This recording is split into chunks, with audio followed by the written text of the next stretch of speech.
Hello and good evening, everybody. Welcome to tonight's chat clinic. My name is Patrick Nisho. I just usually go by Patrick. And the topic for tonight's clinic is going to be game rules.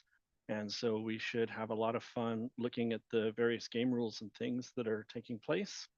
Um, I will go through my introductory slides to begin with.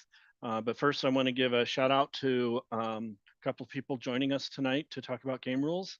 So first of all, my co-presenter tonight, who will be helping with some of the rule interpretations, is Erica Diggs.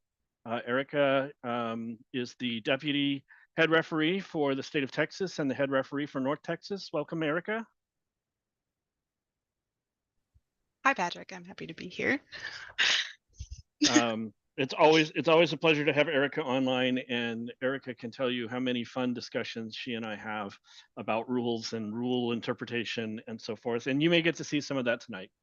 And Yeah. then also tonight we have Lon Cherry Holmes, who's the program delivery coordinator for North Texas. Hello, Lon. Good evening, everybody. I am joining this meeting from Jason's Deli. All right. Yeah, I'm a full-time teacher, so I work long hours, and I was on the way home, and I thought I would just stop and eat dinner before going home. But sorry to join y'all at such a, you know, at a restaurant. Hey, good deal, man. Everybody should everybody can have dinner for these things, except me, obviously. All right, let me switch over to my slides real quick so I can go through some of the introductory slides for the chat clinic. For those of you who are new to the chat clinic, welcome. And for those of you who are new to First Tech Challenge, welcome.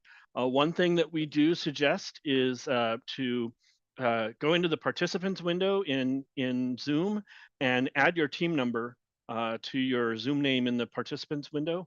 And that way we can get an idea of who is joining us and where people are coming from. And that just helps out in answering some of the questions and knowing who people are and things like that. So that is one suggestion that I make for joining us. If you are new to First Tech Challenge, if you're new to the Zoom Chat Clinic series, again, welcome. And feel free to just ask questions. You can ask questions in the chat window. You can unmute yourself and say something in voice if you want. It's totally fine if you interrupt me while I'm in the middle of something. I'll handle it as best as I can, but we really want to hear from you. We really want to know whatever it is that you happen to be thinking as we go through this. The whole reason why I do the Chat Clinic series is just to have a regular meeting place for coaches, teams, and volunteers, primarily for North Texas First Tech Challenge, but we do have coaches and people who come in and join us from other regions, other areas, both in Texas and outside of the state of Texas. So everybody's welcome. I try to use this to share the latest news, updates, and information for First Tech Challenge and North Texas events. Many of the clinics, we have tutorials and or tips that we give on key FTC concepts, resources, and ways to be successful in First Tech Challenge. Certainly, we always offer technical and competition assistance for coaches and teams, especially as we get closer to the competition season.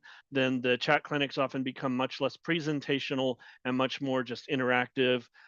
Such and such a team is having trouble with this, or how would you advise that we approach something where we can give teams advice or suggestions on how they can maximize their success in First Tech Challenge. And it's a good place for us to social network. Many of us just come here because we love hanging out together. One disclaimer is that in this presentation, as always, whatever is being presented here is unofficial. It's our best answers as we understand them and to help give guidance. But if you need official answers, you really want to go to the official sources to get those. You won't be able to claim, oh, I heard Patrick say this in the chat clinic. A lot of referees will say, well, we don't care. That doesn't matter what Patrick says. It matters what's in the rules. And that's exactly what they should say. In fact, what could happen is if you're ever in an event where I'm a head ref, you might say, well, you said this in the chat clinic, and I totally reserve the right to disavow anything I say here as being unofficial, maybe because somebody has pointed out the error of my ways or things like that. But always go to the official sources for information as we do this. Key people within North Texas are listed here. So Lon and Erica, we already introduced. Lauren Picoy is our area volunteer coordinator. Lloyd Kwan is our lead area judge advisor, and he's never going to let me live down that I mispronounced his first name as Lord.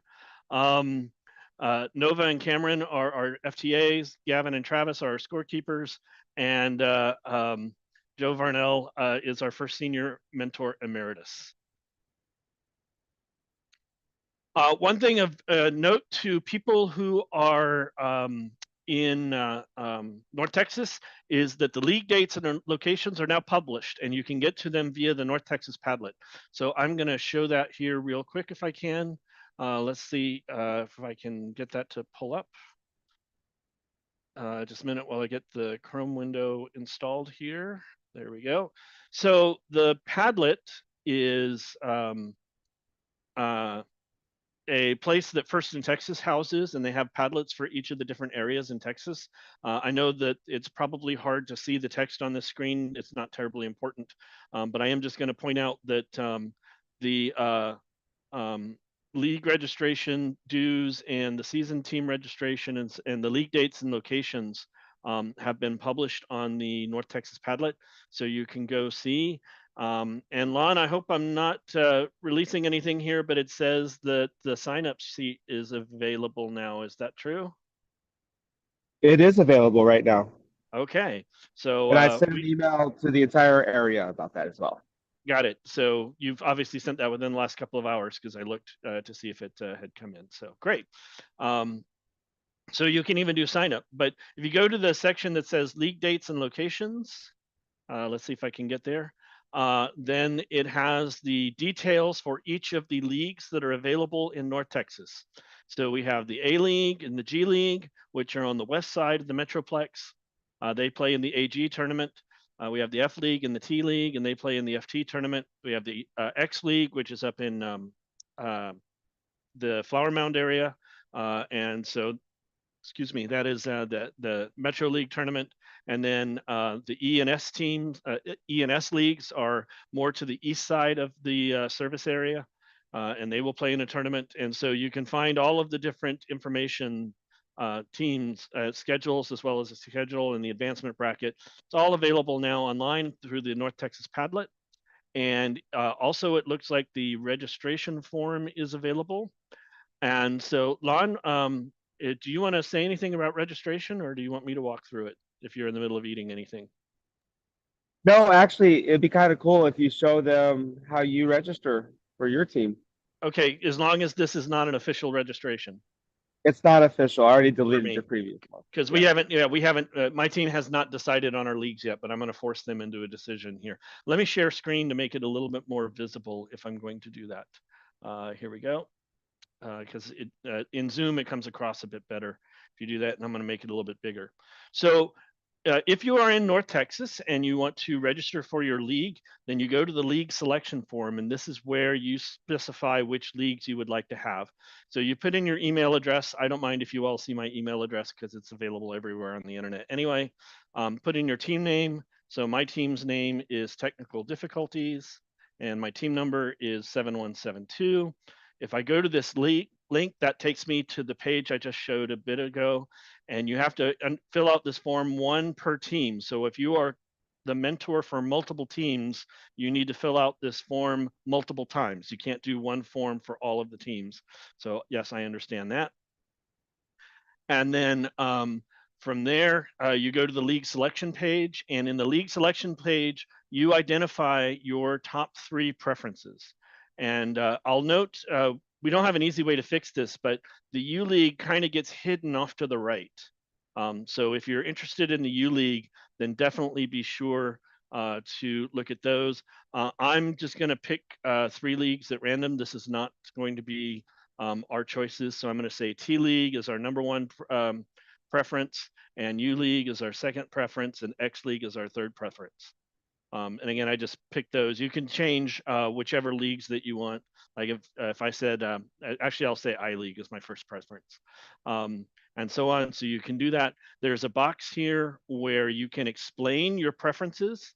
If some of the leagues end up being over full, then this is your chance to say why you might be needing to be in your number 1 or number 2 preference more than some other team might. Like if you have special travel considerations or if there's some other consideration, then in this section you can explain it. I can say these are my favorite leagues, which would be totally good enough for justification, I think. And then you can submit. And I just won't submit, Lon. How's that? Since that's there. But that's Oh, it. that's it. You're in the I League now. No, I'm Okay. kidding.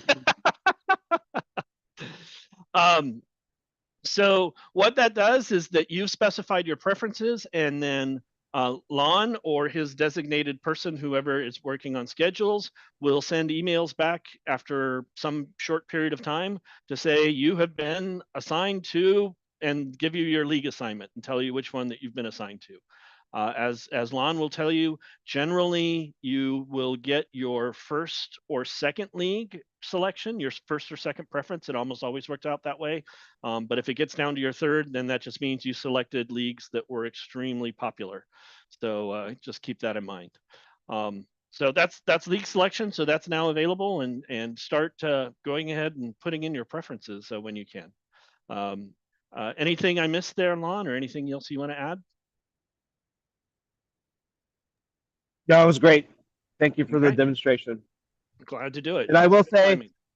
that the last 2 years, we had an amazing person named Cameron, who did an amazing website, and it was a lot more cleaner and more beautiful. So he couldn't do it this year for us, but I just wanted to give him a shout out because in the previous 2 years, it was a lot more aesthetic. So, but I had to go with the Google form this year. Well, I think it'll work out fine. So that'll be great. So Patrick, And- a question. One of the questions that I had, like how quick, like we are a rookie team, like we are just going to get started. Like how soon, like should we go and register for a league now or wait for some time? Like how fast does the spots fill up?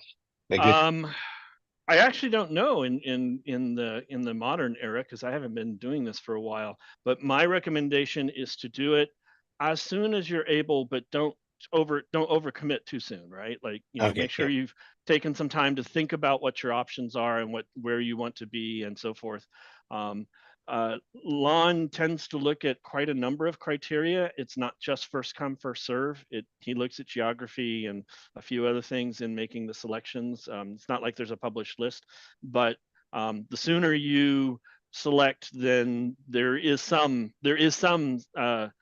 traditionally been some preference given to people who signed up early because they kind of knew what they needed and so forth. Okay.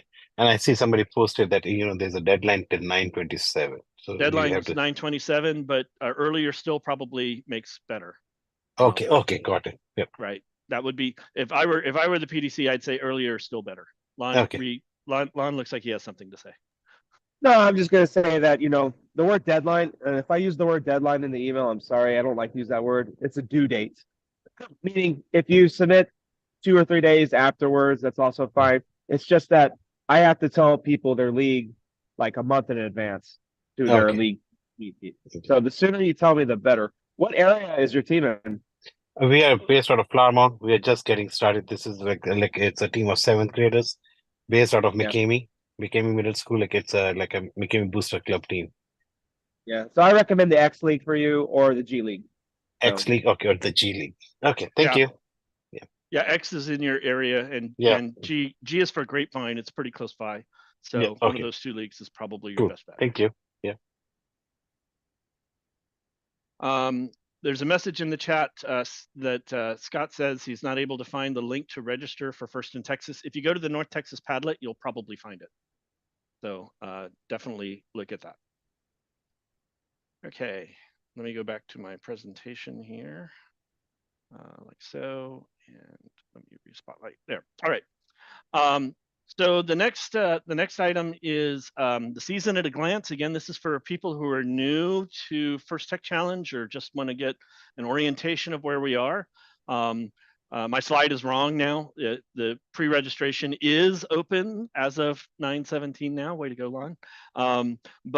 So we're now in the part of the early season where teams are building and designing their robots and getting ready for competition, and coaches and mentors are registering for league assignments, paying all the dues, getting all of the forms filled out, things like that.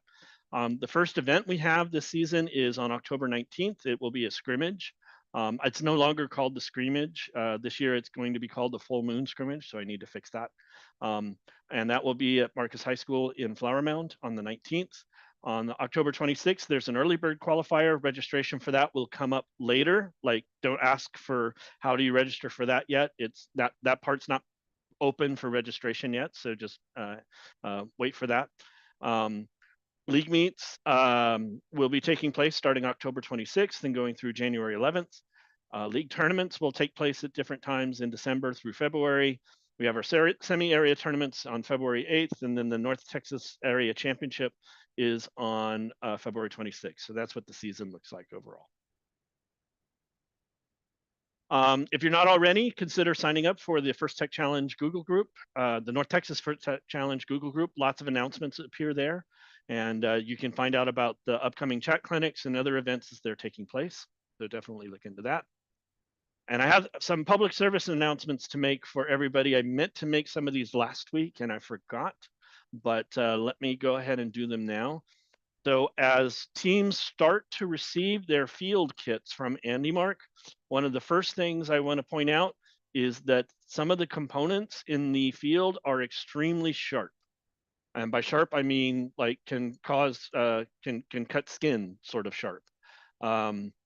We experienced this when we were building fields for the kickoff. We did quite a bit of work to try and file down the edges of the fields to make them less sharp. The AndyMark instructions, and you can even see the box I received has this bright green label on it saying caution sharp objects inside because they recognize it.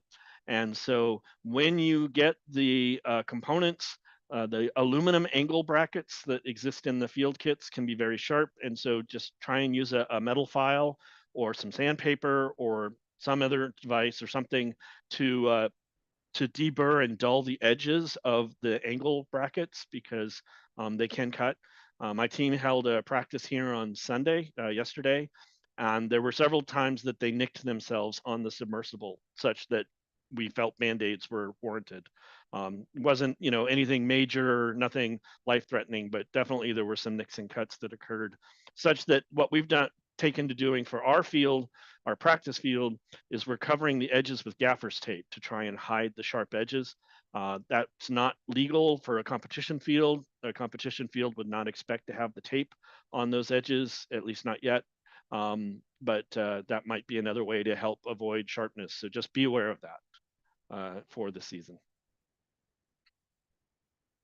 Another public service announcement, don't forget that First in Texas grants are available. The round 2 applications for those grants are due September 27th. Go to the firstintexas.org grants URL in order to sign up for one of those grants. It's very easy to sign up. You just give some basic information about your team demographics, where you're located, your team number, how many rookies, how many veterans, those sorts of things. And then that is enough to enter you for receiving grants from First in Texas. They have already done round 1, or they're working through round 1 and sending people notifications for those. For round 2, notifications for those would come out sometime in October. Round 3 would come out in November or December. And then after round 3, they still continue to give out grant awards, but just not on a schedule. And so you may just discover all of a sudden that you get a notification from First in Texas that you've received a grant. So definitely consider applying for that. Before I go into talking about game rules, which is the main topic for tonight, are there any initial questions that people wanted to ask about things not game rule specific, but about the season, about the tournament, about things that they have to do? I see that Kareem was very nice to provide the links to the First in Texas storefront, and he also says file the edges before you install the screws. Good, also a good PSA for assembling fields. So anybody have any questions before I go into review of the game and the game rules?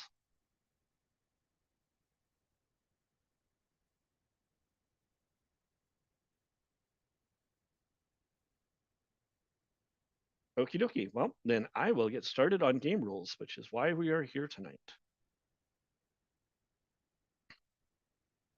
All right, so tonight will be primarily game rules overview, and the game rules are in the manual sections 9, 10, and 11 of the competition manual.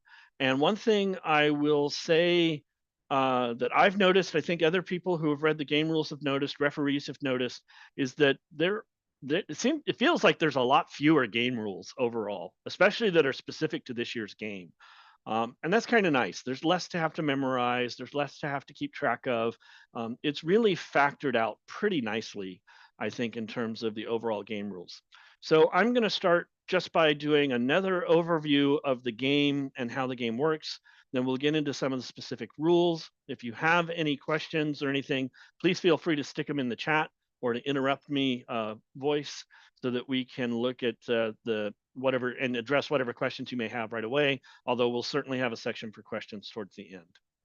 So the first thing to know, especially if you're new to First Tech Challenge, is the game release video is available on YouTube. You can go to the First Inspires website to find this video. You can go to YouTube, but it's the game animation for the game, and that gives the best overview of what the game is and how it looks and how it will be played and so forth until we actually get some official matches being played in a few weeks or whatever. So if you haven't seen the video yet, please go see it at some point. I'm not going to play the video as part of the clinic, but it does give a really nice overview. Just note that things that you see in the video aren't necessarily the rules as they will end up. So just be aware that the video is not like a substitute for reading the rules. You really do need to read the rules in order to know how the game is played. The game is played in what's called an arena. The arena is the field plus the driver's areas plus the field equipment that's needed to play the game, the field timer, all of the parts that are around the field that are necessary in order to play the Into the Deep game. So it's not the arena is the larger space surrounding the fields. And one of the things that's in the competition manual is kind of the overall layout of what the field looks like. And so you can see that there is the field itself, and on the field itself, in the middle of the field, there is a structure. It's called the submersible. It's made out of aluminum pipe and aluminum brackets, and it stands about 3 feet tall, and at its base, it's 4 foot square if you include the outriggers. It has various items on it that the robots will use to be able to score points. And we'll talk about those in a little bit. In opposite corners of the field are the baskets. They are up on poles that are about 4 feet long, I think. And the baskets are there, and those are places where robots can score samples in order to earn points. There's one set of baskets in one corner of the field that are dedicated to the Blue Alliance, and there's another set of baskets that are on the opposite corner that are dedicated to the Red Alliance. If you're not familiar with alliances, whenever the game is played, it's played 2 versus 2. 2 robots are randomly paired with each other for the qualification matches to form the Red Alliance. They play against 2 randomly paired robots for the Blue Alliance, and they play against each other to decide who wins that match and who earns points to improve their rankings. There are also several zones on the field. Below the blue baskets is something called the net zone, and the net zone is also a place where robots can score points by placing samples there. On the opposite corner, there's an equivalent red zone, a red net zone. Then there are observation zones. There's one for blue and there's one for red. The observation zone is where human players can take things from the field and manipulate them to make them into more scoring elements and then put them back for robots to pick up and score. And then there are the alliance areas, which these are the places where the drivers and the human players will stand when a match is being played in order to play the game. I also have a top-down view of the arena layout as opposed to the side view. So here you can look at it. In this view, the audience would be at the bottom, And normally the timer side, or what's called the timer side, normally the timer would be at the top of this picture in this top-down view. Off to the right is the red alliance, off to the left is the blue alliance. And there are various zones here. You can see the observation zone, the submersible zone, the net zone, and so forth. We'll talk about what each of those zones mean as we go through more of the description here.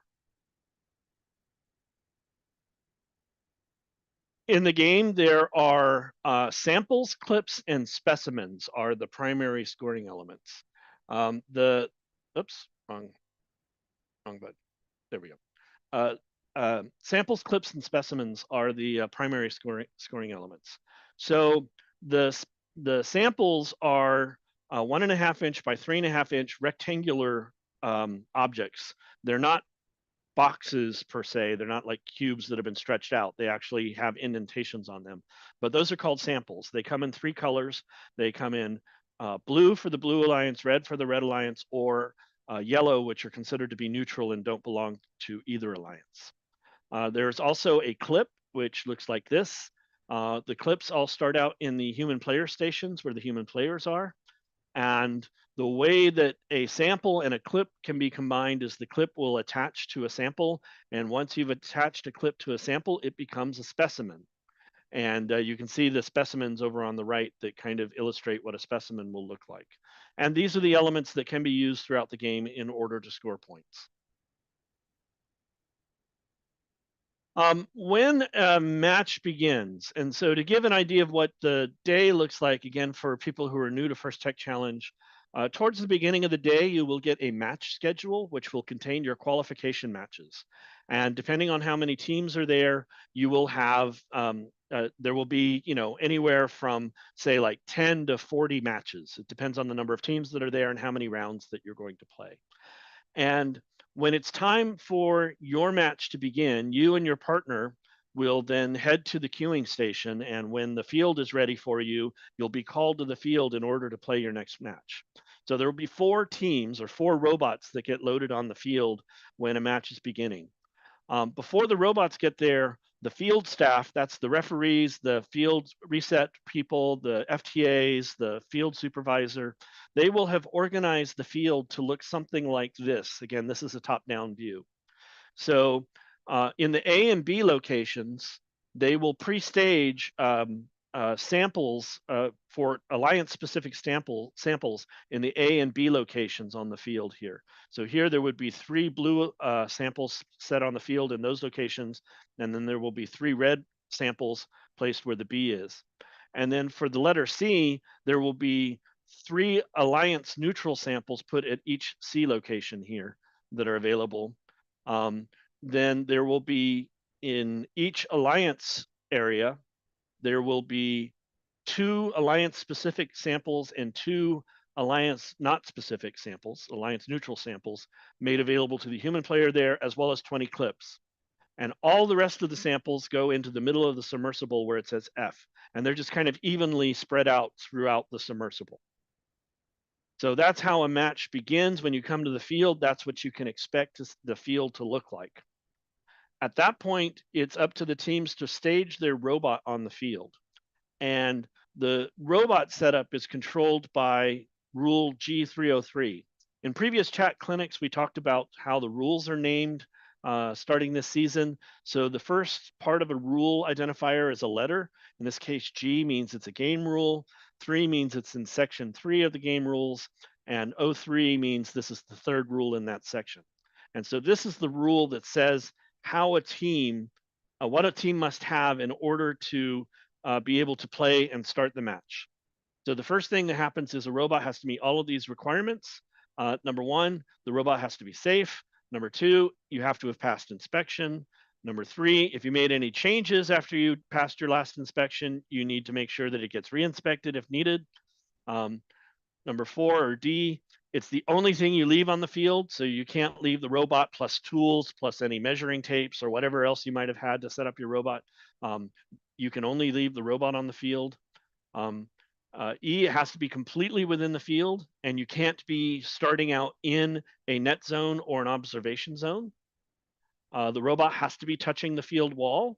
adjacent to your alliance area. So the wall that is right in front of your alliance area is the one that you have to have the robot touching.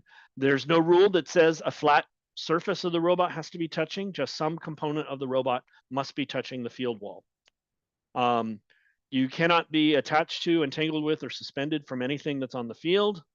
It has to be confined to its starting configuration for FTC. That means that the robot cannot be larger than 18 inches by 18 inches by 18 inches. It has to fit inside of an 18-inch cube when you start. And you can be in contact with no more than the allowed preload possession limit as described in this other section, which I'll get to in a second. Basically, what that means is that the robot can be contacting, that is, it can either be holding or touching or next to, but it has to be contacting somehow, either one sample or one specimen that came from your human player area at the beginning of the match when they set up the field. So what a team will do is they go, you put your robot on the field where you want it to start. It has to be touching the wall. If you wish, you can take either a sample or a specimen from your human player area and put it on your robot or have it be touching your robot. And then once everything is set up, you make sure your robot's in its starting configuration. Then you will use your driver station to initialize the robot, and then you'll be asked, to signal when you're ready. And the either the referee, the head referee, or the game announcer or somebody will say, we're going to start this match in 3, 2, 1, go, and that's the point at which the match would begin. So that's how the setup works, and I think that's all I have for setup. Yes, that's all I have for setup. Any questions on setup before we go any farther?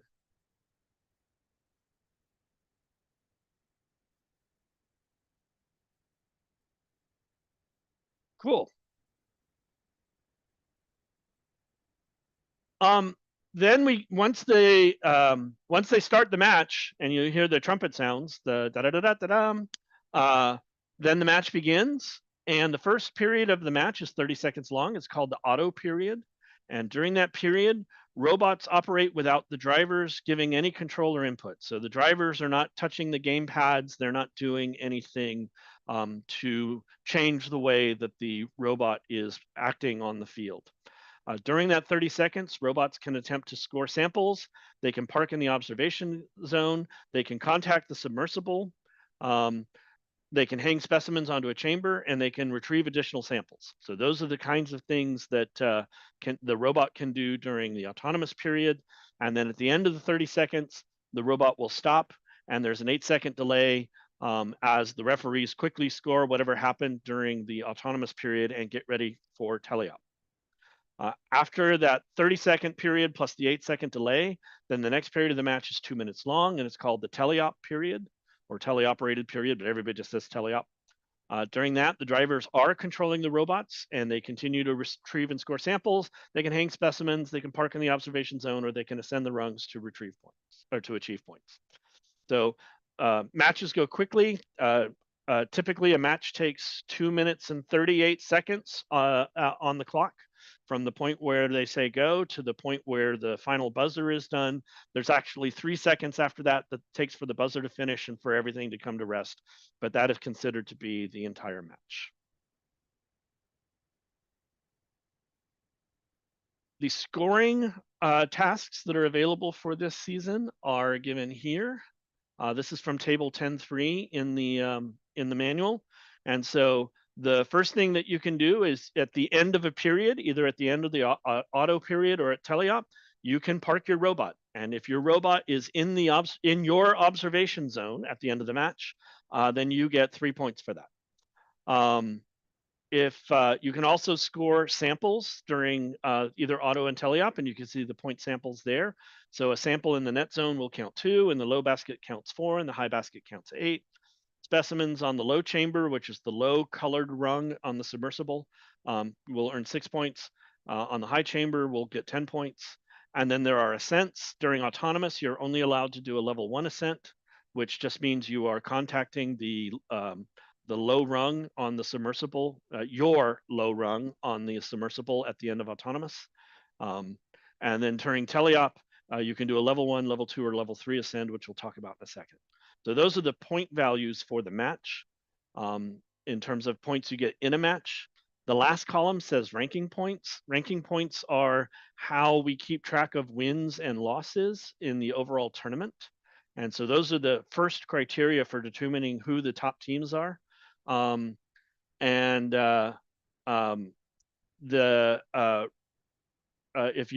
the end of the match both alliances have the same score, then that's considered a tie, and each alliance gets 1 ranking point. If at the end of the match one alliance has more points than the other one, then the alliance with more points is considered the winner of the match, and that alliance gets 2 ranking points. There's a question. There's a question that is a couple of questions that are there. One of them is, can you fetch more than 1 sample at a time? I'll cover that in a second. And then there's a question from Ruth Ann. The preloaded samples come from E and F based on the paragraph. So the clips come from the human player station, and the sample to be preloaded actually comes from the submersible zone. No, the samples to be preloaded come from your human player station. When you start, let me go back. Let's go back to the setup here. Oh, I didn't have that page. Let me go to the actual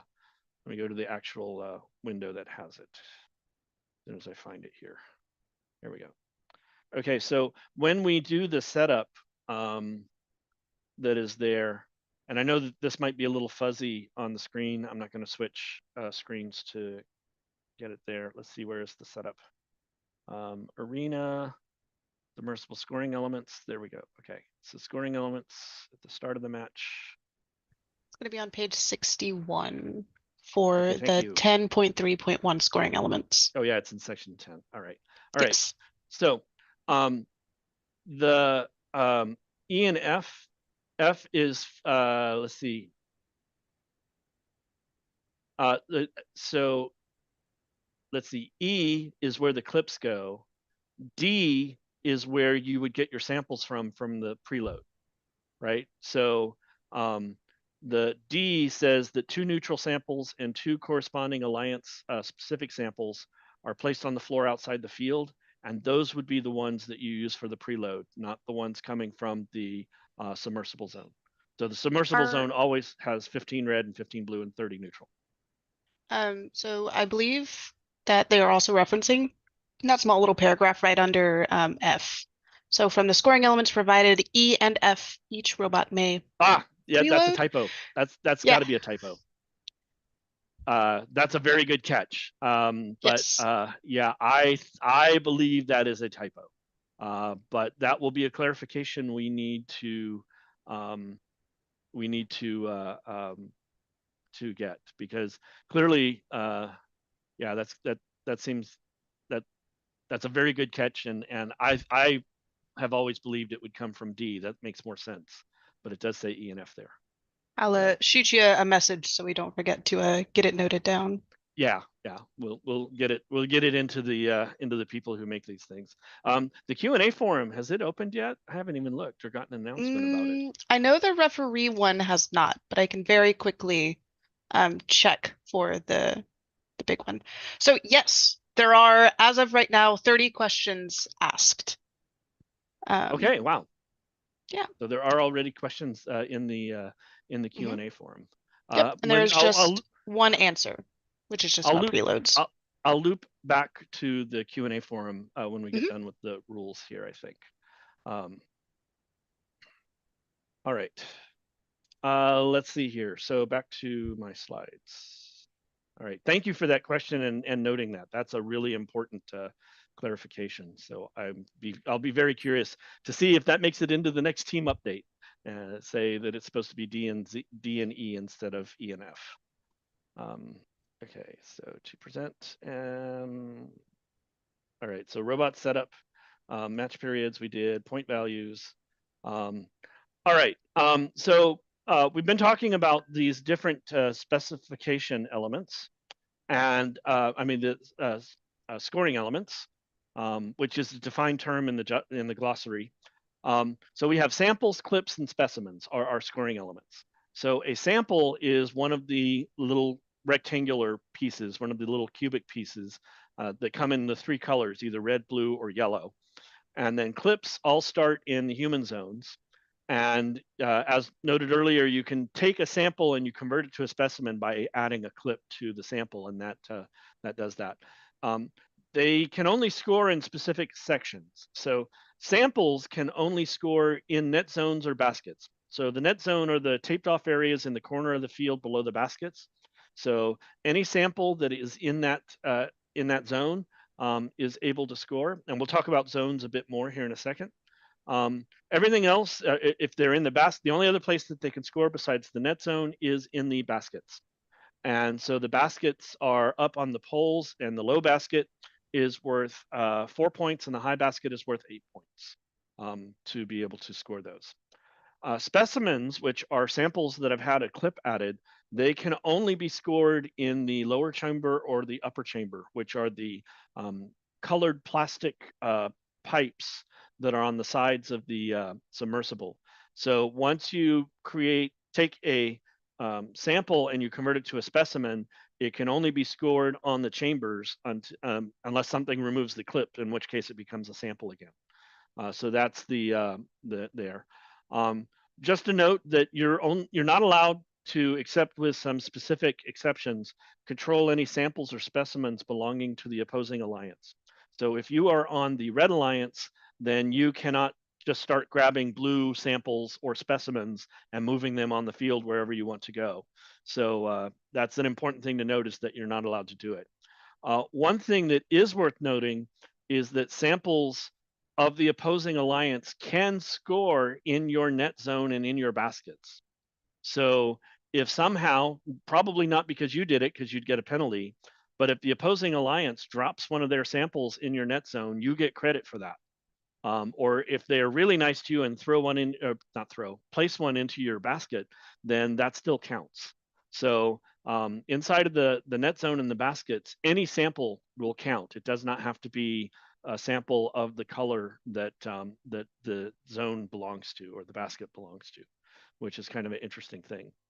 But again, you as a red alliance, you cannot go and grab the blue ones and be scoring them yourselves. Question. Yes. If they do drop one in your zone by accident, can they retrieve it out? No, I would think not. Very good question. Let's go and look and see what we can see. That's going to throw me off of my slides, but that's such an interesting question. I want to look, and this will show how we would answer that question. So I'm going to go back to the manual here and look at it. And so if they put one of their samples into your zone and then they take it out, that would be a D score. So there's almost always a rule that prevents robots from taking away points from the other side. So let's go and look and see what the descoring rules are. And so let me go, and I'm just zooming through the rules here, and that's probably in the opponents section of the rules of in-match. Let me see if I can open this up. The opponent interaction. These are generally things that happen with your opponents. So here are the rule numbers for things working with your opponents. Again, if you're new to the manual format, things that are listed in green are evergreen rules. They tend to stay the same from year to year. Things that are in orange are specific to that year's game. And so let's see if descoring. Nope, it's going to be in scoring elements. It would be G 412 on page 80. All right, thank you. All right, robots may not descore opposing alliance scoring elements. Oh, that is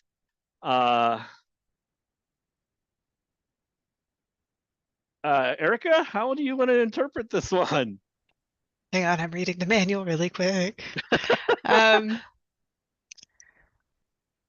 Come on, Don. I hadn't gotten that far yet. So the question, just to reiterate to make sure I understand, if I am blue and I place a blue sample or specimen, or specifically sample inside red's net zone, can I take it out? That's what's being asked? Yes. Oh, I'm going to have to hunt for the answer. I don't have one quickly available to you. I think that's going to be a Q&A question. I'm writing it down too. Yeah. Well, That's you a could really good. count it as an alliance achievement if you got the opposing alliance to score for you. Uh, So so not the orange thing, but the sentence right after it. right, may not affect, because Oh, well, the orange part does not control, right? The text of the rule controls. so sample scoring criteria, 10.5.1, Let me a catch up so sample. people can see. No, you're good. You're good. And this is me just like brain processing through it. A Right. sample is scored in the net zone when it is fully or partially inside the net zone. And then the orange box, a sample of any color, will score in a basket or net zone. But beware of violating G407 and G11. 407 is robots using scoring elements as directed, so don't abuse the elements. I already forgot the other one I said. 411 and then is G411, robots may not control the opposing alliance's specific samples or specimens. So, again, it's a long manual. I got to scroll through it. right. So going back to the scoring to Is count it it for. descoring? Or Is you're going it back if I to the take it scoring? out? Well, like if scoring criteria, if it's placed in per the section 10.5.1, if there's a sample in there, it scores for that zone. Right. Right.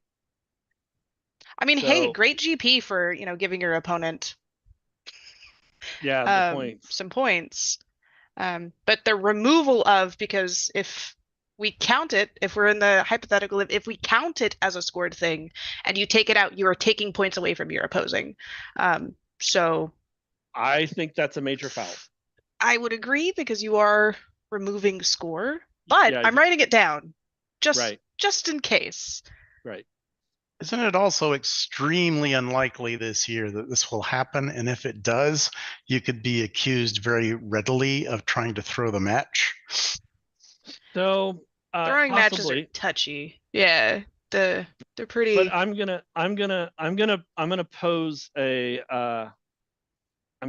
a question here, right? So let's say that I'm on the Red Alliance. Let's say I'm on the Red Alliance, right? And my blue opponent has left a blue sample right outside of my net zone. Like just like super close to the net zone. It's not in this net zone, but it's right outside of it. So I very quickly push it into the net zone. That's giving me 2 points. Have I violated any rules? Are there any penalties for doing that? That's a good one.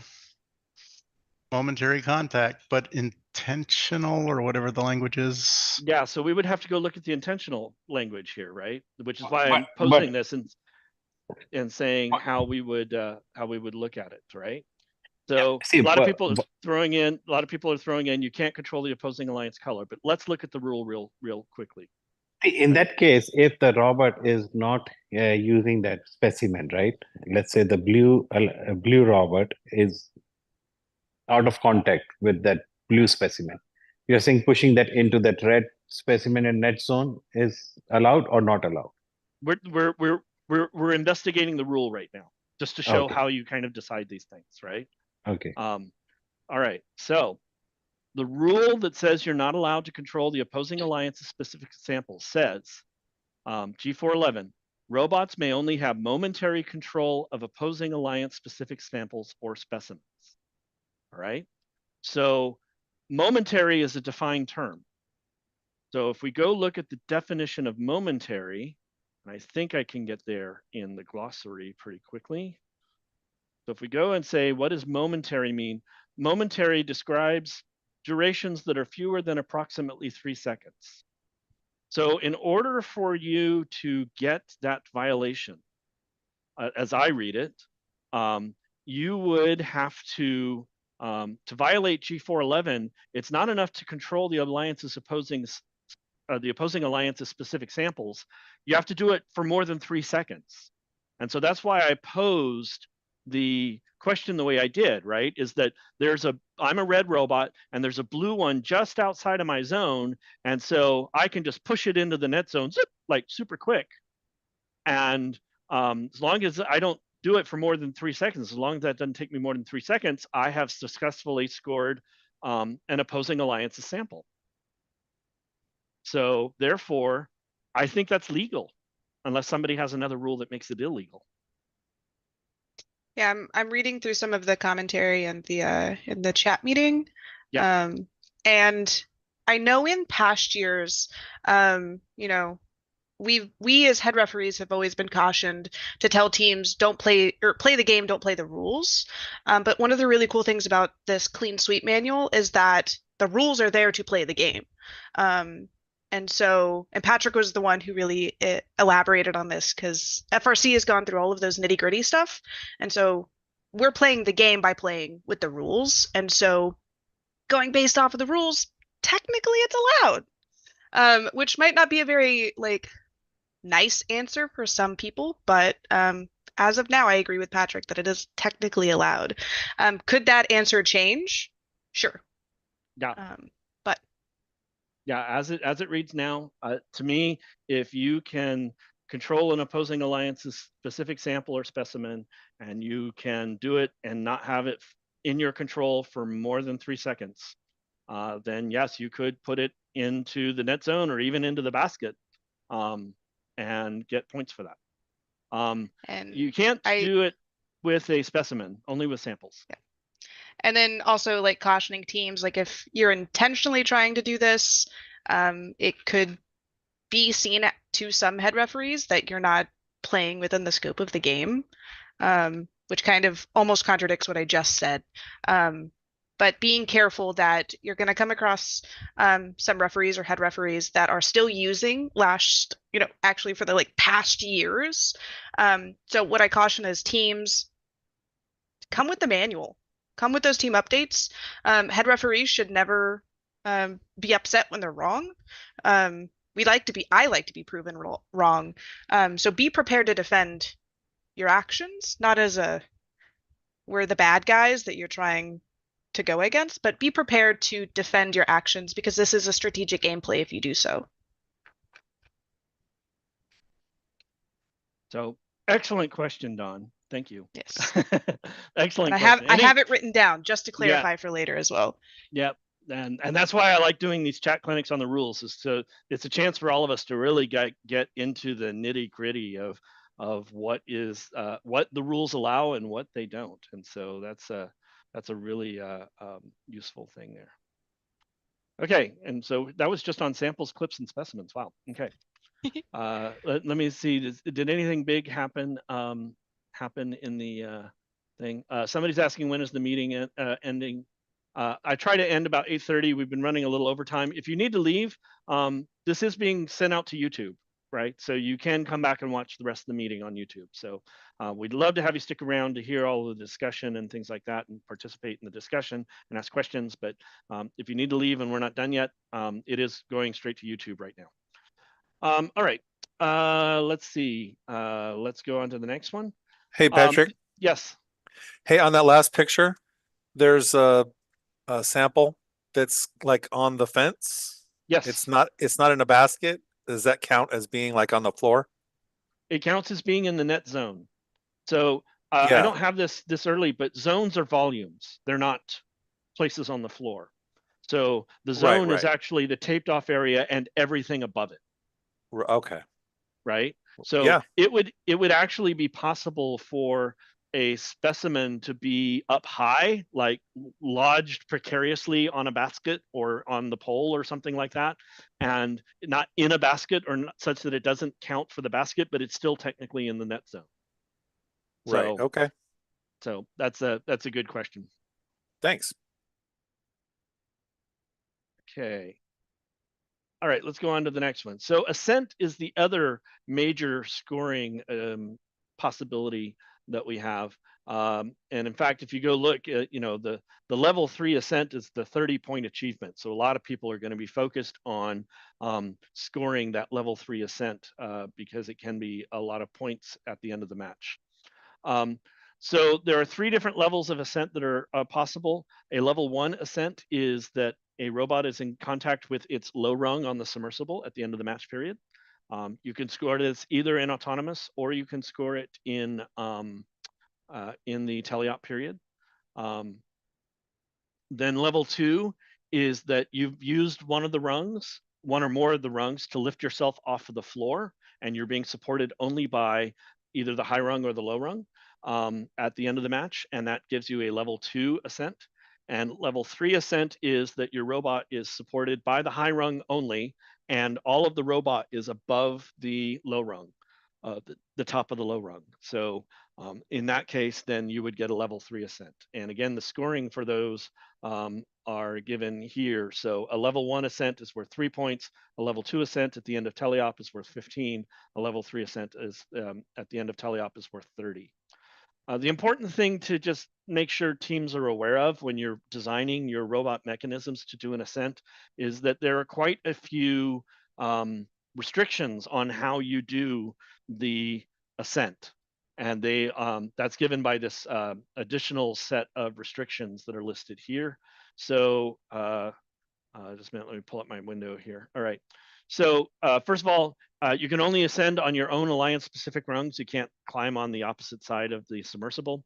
You have to start your ascent from outside of the submersible zone. The submersible zone is the area kind of on the inside of the submersible, so you have to be outside of that, except for minor things that you need to grab the low rung. That's the exception to that. You cannot initiate contact with the high rung while you are still touching the floor or while you are still supported by the floor. In other words, if you're going for an ascent, either a level 2 or a level 3 ascent, then you have to make sure that your robot is completely off the floor and not being supported by anything on the floor before you make contact with the high rung.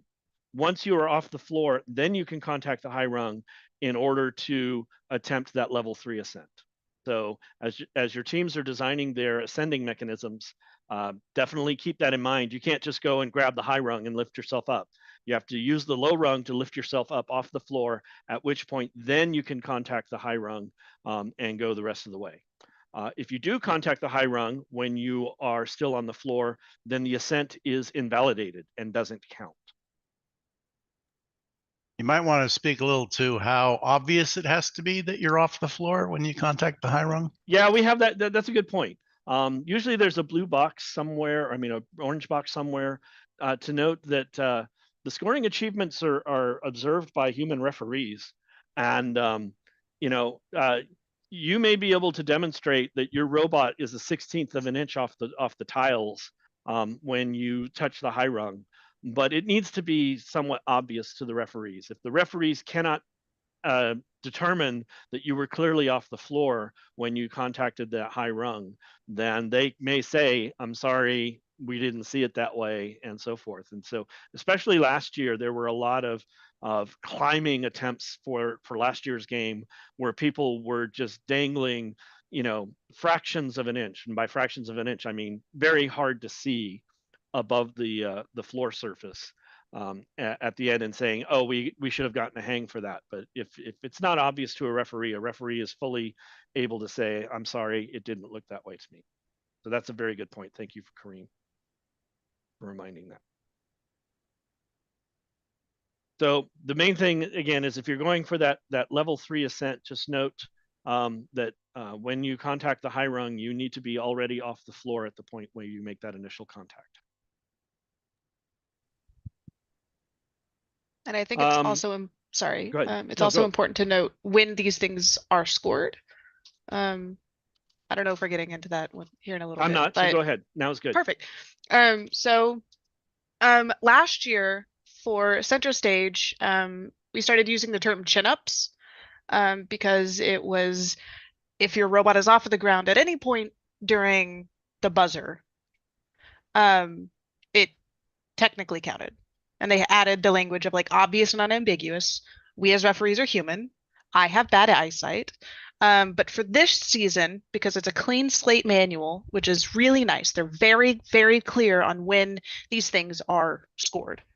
And so I want to go to page, make sure I got it in the right spot.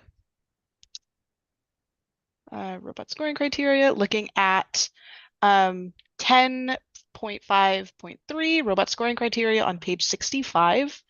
So there's that little box. Sorry, my cat is covering my desk. Buddy, you need to go. Thank you.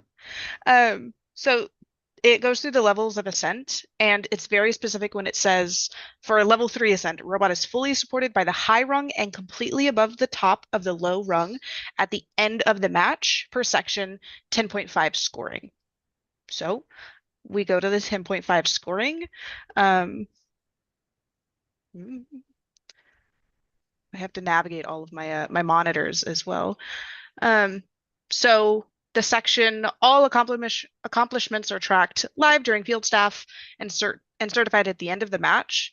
Assessment of ascents. This is the important part for us as referees and as teams, making sure that you want your stuff to count. We want your stuff to count. And so assessment of ascent and parking points is made 3 seconds after the arena timer reaches the end of the match. Match period following auto and teleop, or when all robots have come to a rest, the conclusion of the match period, whichever happens first. So what that means is the buzzer itself is 3 seconds. So when that buzzer ends, that's when we, as field personnel, count it. Are you up? So you as teams need to make sure that you're not doing chin-ups. I highly encourage you to create something that locks you in place just in case. Because if something happens and you are in movement and you touch that bottom bar and the buzzer finishes, or you touch that bar before the buzzer ends, I'm really sorry. That hurts. But I can't award it to you. So I still encourage create a locking mechanism that stops all motor movement or motor power. I don't know the best way to word that, but no more chin-ups during the buzzer. You want to make sure that when that buzzer ends, or I think it's actually going to be a visual cue on the field timer. That'd be nice. But you want to make sure that when that 3 seconds is over, you're still above the low bar. Mm-hmm. You won't be able to say, "Oh, I was above the low bar when the buzzer sounded," and then your robot slowly drifted down. That won't be enough to score it. It's where are you at the 3 second mark after the end of the match, after the timer read 0. And so one of the questions that kind of revolves around this, if they, being the robot, resets and stops contact with the high rung while still on the floor, then do it correctly, would it still count? Thoughts, opinions?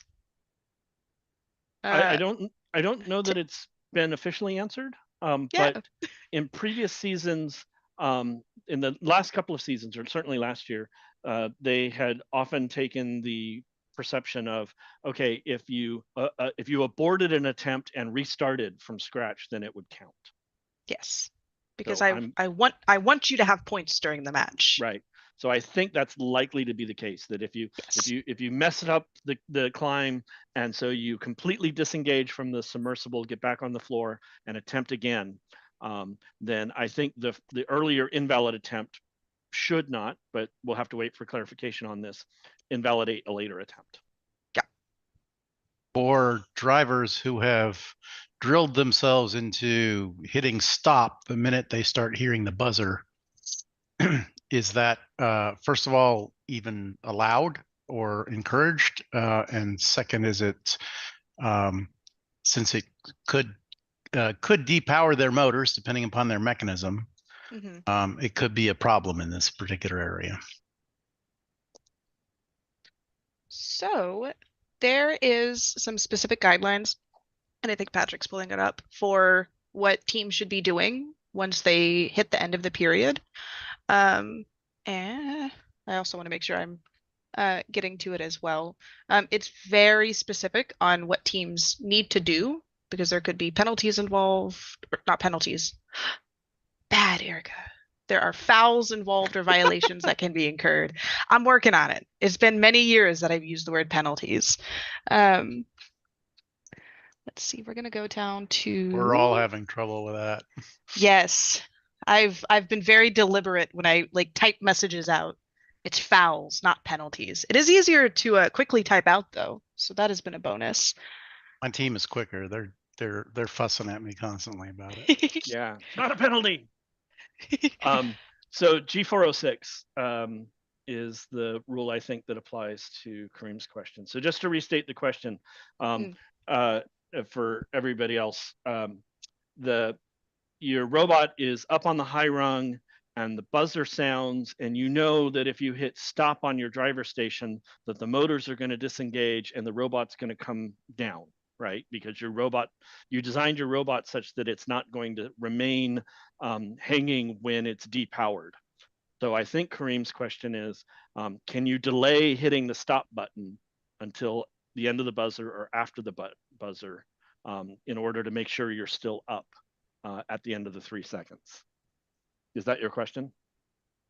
Yes, even though Okay. I recognize the recommendation to build some sort of latching mechanism to not even Right. worry about that. Right. But, Yeah. The better thing is just don't rely on your robot on beating the buzzer. Right. Don't rely on that is my suggestion. Robots must no longer be actively controlled after the end of the teleop period. This can be done by a drive team member pressing the stop button on the driver station app or by discontinuing any operation of the robot by the end of the buzzer sound. So this sounds to me like, and this just sounds to me, Erica, you can definitely disagree here, that you could wait till the very end of the buzzer to hit stop.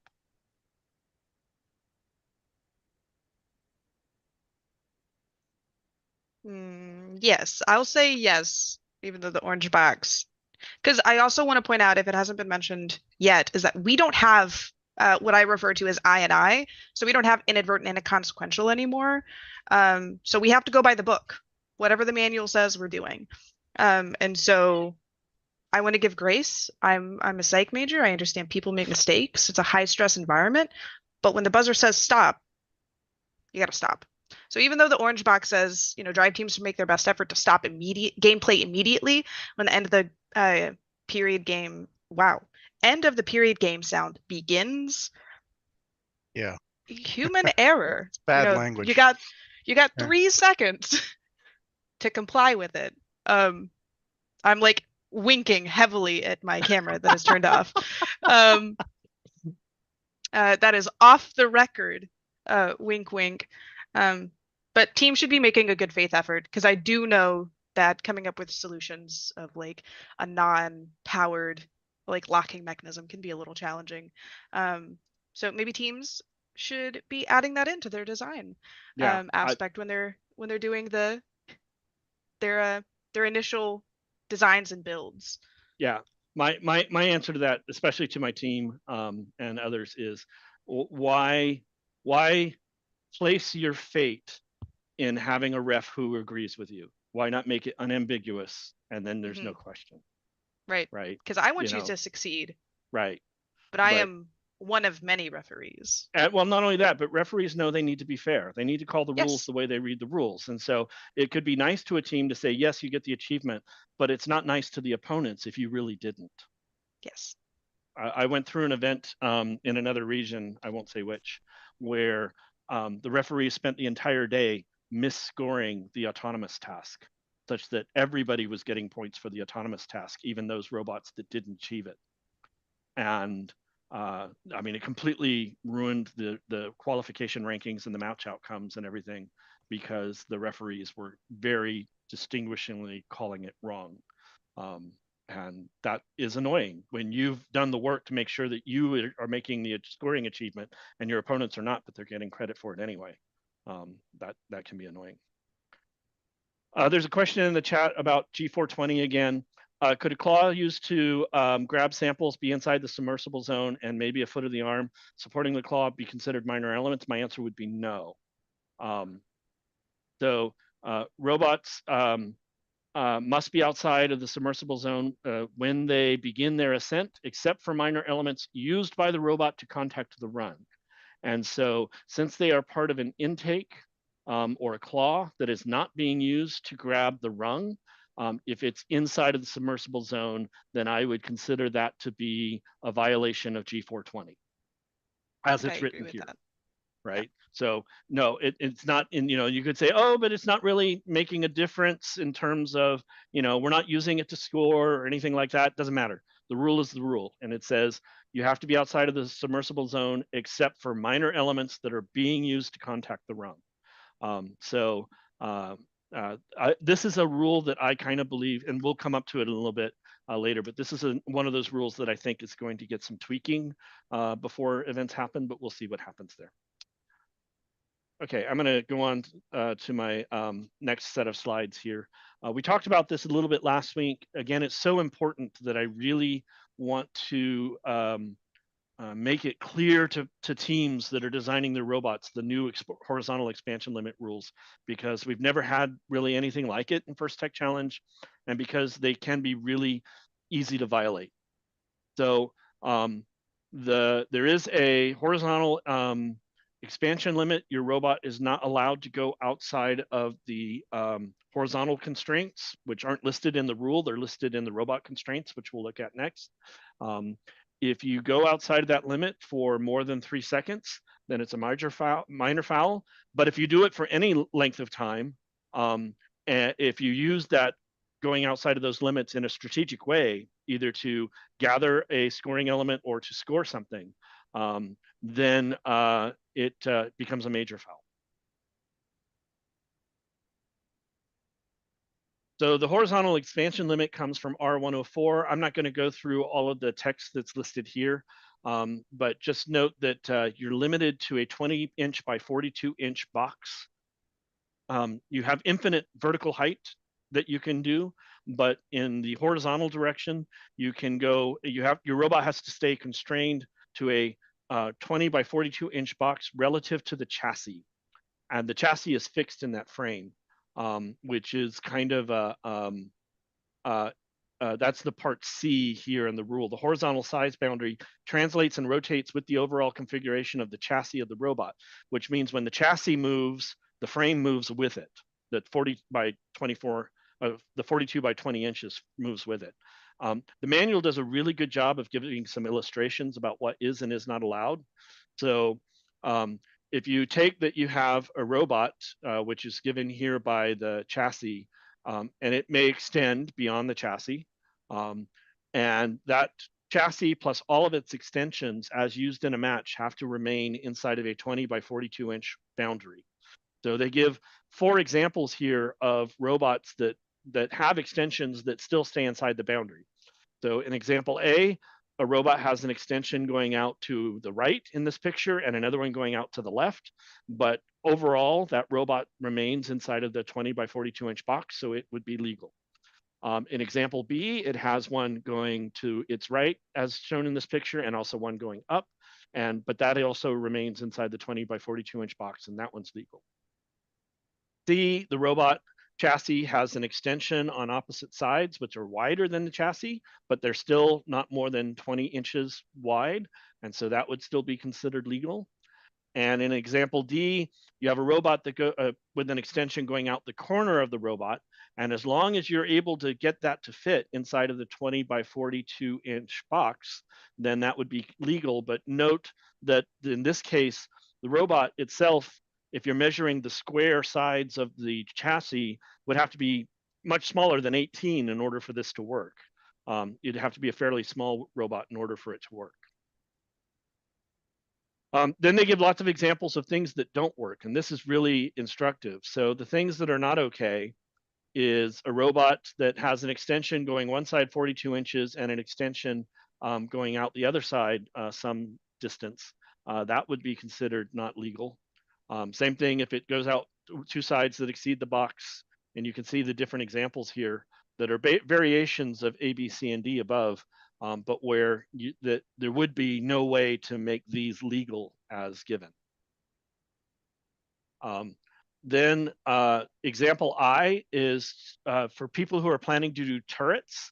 So a turret is something that rotates on your robot relative to the chassis. And so if you're doing turrets, just keep in mind that whatever the turret is rotating has to remain within that 20 by 42 inch box at all times. And it's the box is relative to the chassis of the robot, and that stays fixed. So you don't get to like rotate the box around the chassis to keep it fitting. So in example I, position A is okay, position B is okay, but once your robot moves that turret more than the range of motion given from A to B, then you would be outside of the box, and that would be considered to be violating the horizontal extension rule. Similarly, go ahead. Well, it'll work on the next page too. So go ahead. Okay. So if you have a pivot arm mechanism, so here we're looking at a side view instead of a top-down view of a robot, and you have an arm that goes out, let's say in front of the robot. And so the robot plus that arm makes it to 42 inches. And then you have a pivoting mechanism that causes the arm to rotate upward. You can do that, but if your 42 inches went all the way from the back of the robot to the end of the arm in this direction, once it crosses over the back of the robot, then you would be violating the horizontal expansion limit. And I'll open it up there. You have a comment on this, Kareem. So on both of these last two slides, there's this language, team defined maximum allowable travel. Where is that defined?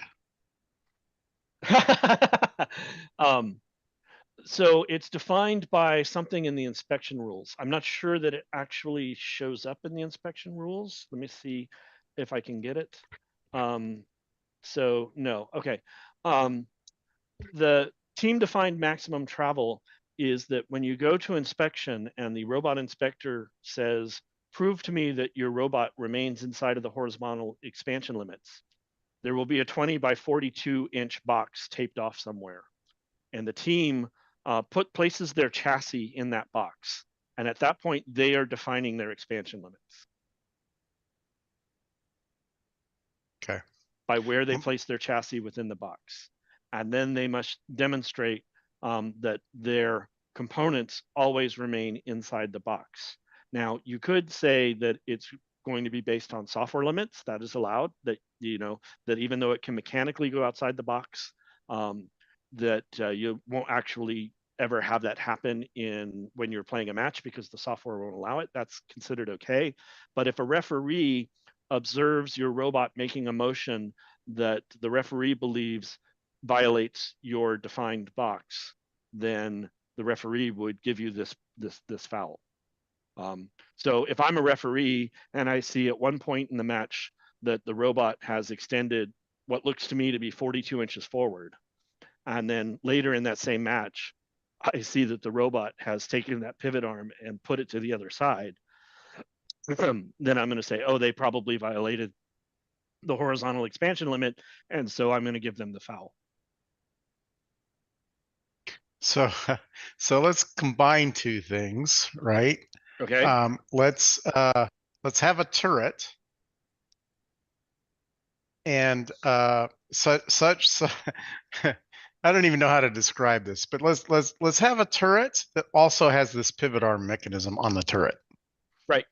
So so you do both. You rotate the entire chassis while rotating the turret in the other direction, so that the arm swings to the other side in real world frame without it's self-rotating.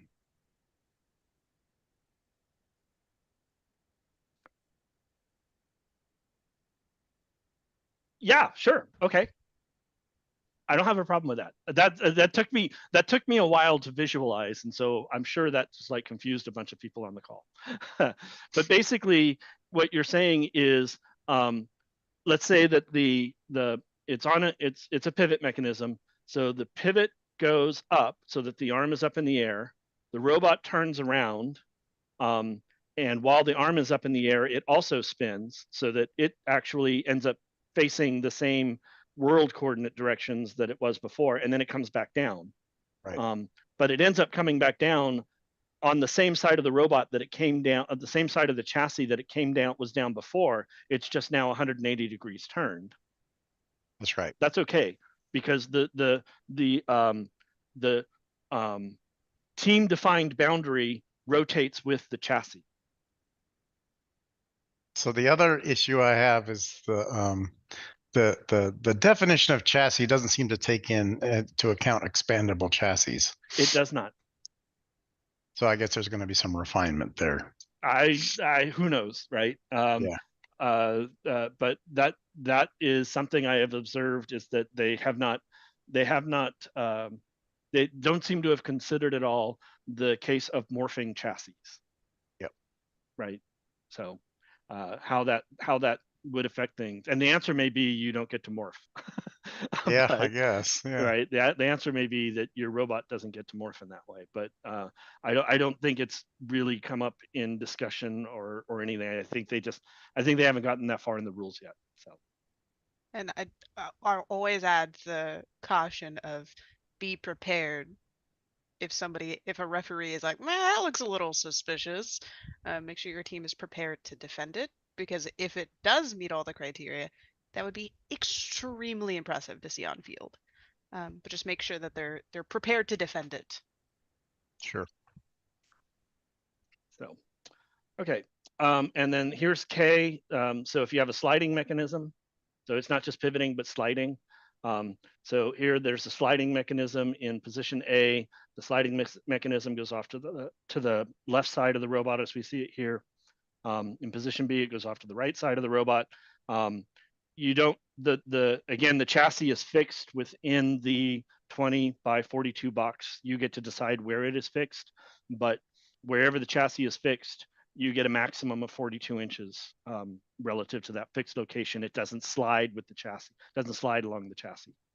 So position C here, even though a team could say, but my overall robot size is less than 42 inches, the box is defined relative to your chassis. And so that's something to be aware of. Okay, I'm gonna skip there because it's already getting close to 8:30 and I still have the whole game rules to go through, but we're doing actually pretty good here. All right, so let's look at some of the auto rules. I'm not going to look at every rule that's in the manual. A lot of them make sense on their own. I'm just going to look at the ones that I think are key, that I think teams ought to be aware of as we go through the season, or as you're designing your robot to just know, and as you're asking questions. So G401, 402, and 403 are the autonomous rules. They're pretty straightforward in terms of what they are. So G401 is that your drive team members are not allowed to interact with the robot during auto, right? Except the only places where they can interact with the robot is at the start of the match. They can press the start button, and new this year, you can press the stop button before the end of auto, right? So if your robot is acting funny or you're about to do something that you absolutely do not want it to do, you do have the ability to press the stop button before the end of auto to help it avoid whatever catastrophe you feel is about to happen. So in FRC, we call that the A stop, which was added this last season. It was really useful. As opposed to the E stop, which is an emergency stop, which stops your robot for the remainder of the match. The A stop allows you to stop it for the remainder of just the auto period, but you can continue playing once the match begins. So that's a really useful thing. G402, if you're going to start an autonomous, you must press the start button within 3 seconds after the start of the match. So you can't sit there and say, well, I'm going to wait 10 seconds and then press start so that my partner has a chance to get out of the way. You have to press the start button for auto within 3 seconds after they say go. And then G403 is that whatever auto op mode that you have must be stopped by the end of the autonomous period. You can do this by doing the A stop option where you manually press the stop button, or you can allow the op mode to naturally end, or you can allow the 30-second auto timer to end the op mode. If your op mode is not stopped by the end of autonomous, then it is a minor foul. And major if you get a scoring achievement as a result. So those are all pretty straightforward. I kind of like it. One of the The bigger rules for this year is G404, no auto opponent interference. So during the autonomous period, field columns A, B, and C, that's basically the blue side of the field, and columns D, E, and F are the red side of the field. And during the autonomous period, robots cannot contact an opposing alliance's robot that's completely on their side of the field, and you can't contact a preset sample on the opposing alliance's half of the field. And for every contact that you make, it's a major foul. So if you drive across the a field, if your robot drives across the field during autonomous and runs into 3 of the preset samples, you will get 3 major fouls for doing that. So you want to be very careful about, if you choose to go on the other side of the field, make sure you know what you're doing during autonomous. And there's almost no reason to go on the other side of the field during autonomous. But if you do choose to do it, make sure that you are aware of the potential for very heavy penalties by doing that. Wait a second. So does that In mean the that teleop the section, sorry, as I said, the rules are kind of short this year, which is nice. G405 bugs me a little bit, and I'm hoping that it will be adjusted or changed. So G405 says robots are motionless between auto and teleop. That's the headline, so headlines don't count, but the text of the rule says any movement of the robot or any of its mechanisms is not allowed during the transition period between auto and teleop, which basically means to me, if your robot is continuing to move because of inertia, or if you have some mechanism that you had up in the air and it is slowly drifting down because of gravity, then you would be violating G405, which would be a major foul. So I'm hoping this gets fixed, because even if your autonomous period stops, you may not be able to control physics. And the only way that you would be able to actually control it then would be to make sure your robot is completely motionless sometime before the autonomous period. And a major foul is such a big penalty to ascribe to this. So I'm really hoping that they change this to say, like, any powered movement of the robot, or any of its mechanisms, or have an exception for mechanisms that are movement that is due to inertia or gravity are not violations of this rule. But that's kind of my hope on G405.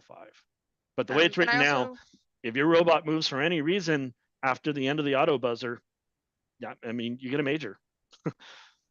I also want to point out that the other point to this, though, the other side that also is to be very, very careful of, is that in previous years, between autonomous and teleop, teams were given leeway that you could press a nit on your driver station, and if like a servo twitched or something as a result of that, then that was considered to be okay. But now that is not okay. That if initializing your robot, uh-oh, I can't hear you. It's correct.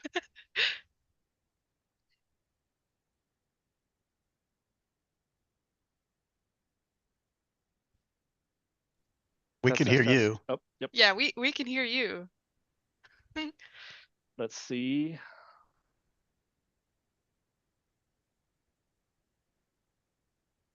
All right, how about now? Hello? No. Okay. No? Uh-oh. How about now? Hello? No? Wow. Okay. Let me see Patrick, what's going on. we can hear you. I can hear you. Drat. Let's do this real quick. It's kind of hard if the presenter can't hear the questions, though. Okay, so you can hear me. Zoom shows that that my microphone is there, but that's correct. I'm not hearing anybody else. So why is Zoom not letting me hear anything? Let me go to settings and see if I can find out what's going on. All right, so I hear that. I love technical difficulties. There, yay, okay, I'm not now I can talking hear. about Patrick's team either. I love technical difficulties. Okay, now can y'all hear me? And I can hear you? Yes. Can you hear yay. us? I can hear you now. That is so weird. Okay. So I know Kareem tried to ask a question, and then I wanted to give like a caution warning, especially to FTC teams. So Kareem, if you want to go ahead and ask yours. I forgot what it was. Okay, perfect. I'll let you know if it comes back to me. Yeah. Absolutely. Was it about G405 or something previous? I think it was right before 404. this slide. No auto opponent interference was 404. Oh, it was when you were discussing the whole can't go over to the opposing alliance's side of the field. Yes. Contact a preset sample. That includes the unaligned samples. It does. The It neutrals, includes yes. the The neutral neutrals. samples you are not Okay. allowed to contact. Okay. All right. That Yeah. was the part I had missed. Yeah. Right. Okay. And then my caution, especially for us in FTC, we very rarely will see cards. It's actually really pertinent for this next one. You'll see on these rules, you'll have violation, what foul it is, and then you'll also sometimes see on quite a few of the rules, plus yellow card if subsequent violations during the event. So one of the really cool tools that first provides us as head referees is a head referee tablet, where we can note down if you start to become a repeat offender of a very specific rule. We can write it down. So the caution is teams might start seeing more yellow cards. The goal is to not get a yellow card, right? I don't want to give out yellow cards. I don't want to give out any cards, but it is very important that you know when you have violated a rule, that you do not make it a repeat offense, because it's not pleasant for anybody. The other add-on that comes from FRC is for us now, if we do award a card, some key volunteer field personnel will announce what the card was for. We're not doing it because we want to do a public shaming. It's like we just need to make sure that everyone understands what the card was about, so that I don't get parents trying to come into my question box about cards. So just be careful. I'm just giving caution. The goal is to never get a card, but be aware of when you are repeatedly violating a rule. That's my caution. Cool. All right. So we're back from my strange audio issues again. Yes. Which is weird. All right. This happened last week too, except it was in reverse where nobody could hear me. All right. Scoring elements. These are rules specific to scoring elements. So this question came up earlier in the chat. Control limits. A robot can control at most one sample or one specimen at a time, either directly or transitively through other objects. A robot is in control of a sample or a specimen if that it is either fully supported by the robot, or if the robot is intentionally pushing a sample or specimen to a desired location or in a preferred direction. So there are two exceptions to this rule. While you are collecting samples in the submersible zone, you can momentarily, so up to 3 seconds, exceed the control limits. And I'm presuming that the part that says that are in the submersible zone applies to the samples and not to the robot. Anyway, you're allowed to momentarily exceed control limits there, and but still not 3. You can exceed by 2, but not to 3. You're looking at the orange box next. Yeah, I'll get to that in a second. All right. And then another exception is that things that have already been scored are also exempt from the control limit. So if I have a bunch of specimens on the upper chamber and my robot pushes them all to the side, that's legal, right? I'm allowed to control those. I'm allowed to move those. Same thing for things that are in the net zone or things that are in the basket. I can move as many of those as I want because they're already scored. Okay. Then the orange box, I don't know if I kept the orange box, I didn't, but we'll go look at the rule for the orange box real quick for that one. So that was It'll be on page 80. Page 80. So I totally do not like the way this rule is written. There was a similar rule written in FRC last year, and I hated it there too. So it says excessive violations of control. So there are excessive violations of control here that are listed. Simultaneous control of 3 or more scoring elements, or frequent greater than momentary control of 2 or more scoring elements, right?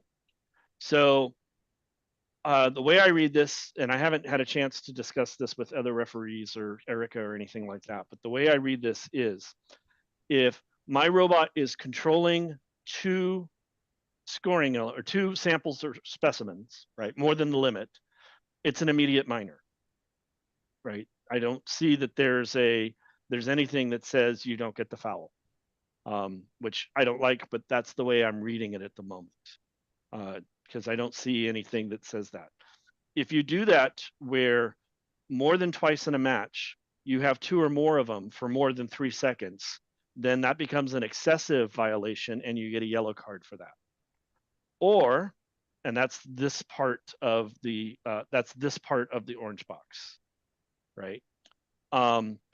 Or if you are simultaneously in control of 3 or more scoring elements, so that would be outside of the submersible zone, because in the submersible zone you can exceed control limits altogether. So if you have simultaneous control of 3 or more scoring elements, then that is also an excessive violation and a yellow card. So that's the way I'm currently reading this one. I'm hoping they fix the wording on this, but that's the way when I read it today in preparation for tonight that I saw that. So if you're controlling 3 or more scoring elements, then you're going to get a yellow card.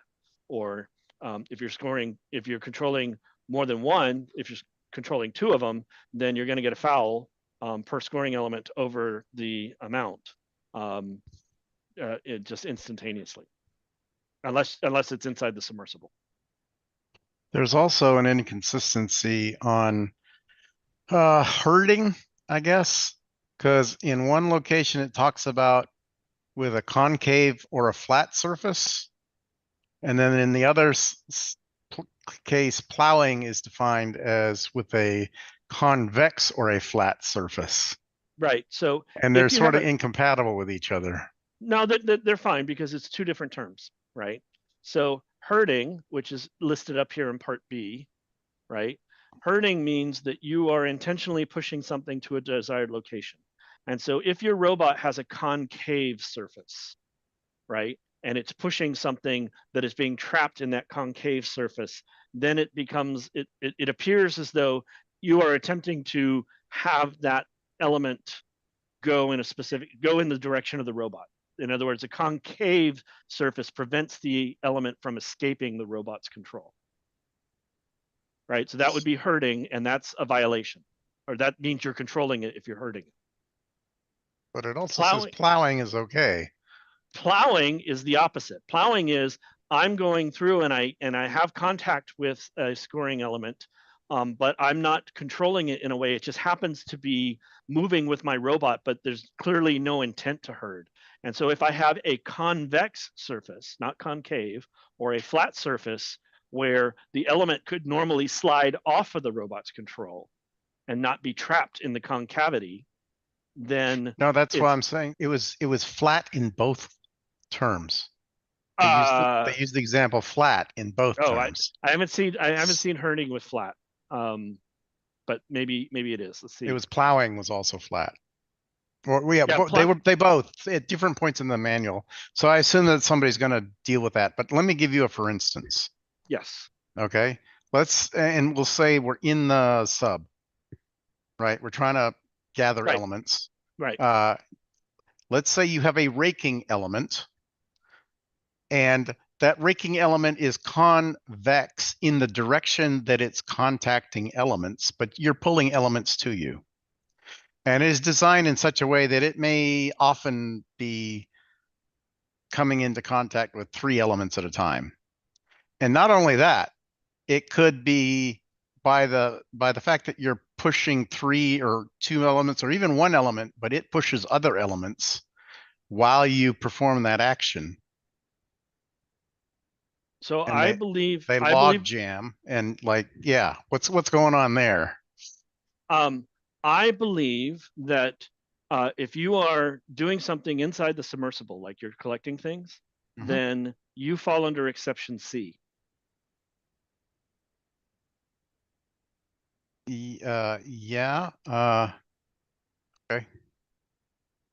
Right. I believe that just absolutely falls under the exception C exception, unless you are like pushing them for more than 3 seconds, but like, you know, or doing something with them for more than 3 seconds. But Yeah, no. yeah, right. But C gives you the ability to exceed control limits, which means that the orange box doesn't apply, because if you're allowed to exceed the control limits, you can't be violating. Right. So it can't be an The excessive black violation. text overrides what's in the orange. Correct. Right. I forgot Right. that. Yeah. Yes. It So looks the exact opposite, but yeah, that is the rule. All right. right. So that part to me is, you know, when you have an intake of some sort that's mucking around inside the submersible zone, unless you are controlling more than one sample in the submersible zone for more than 3 seconds, then you're safe.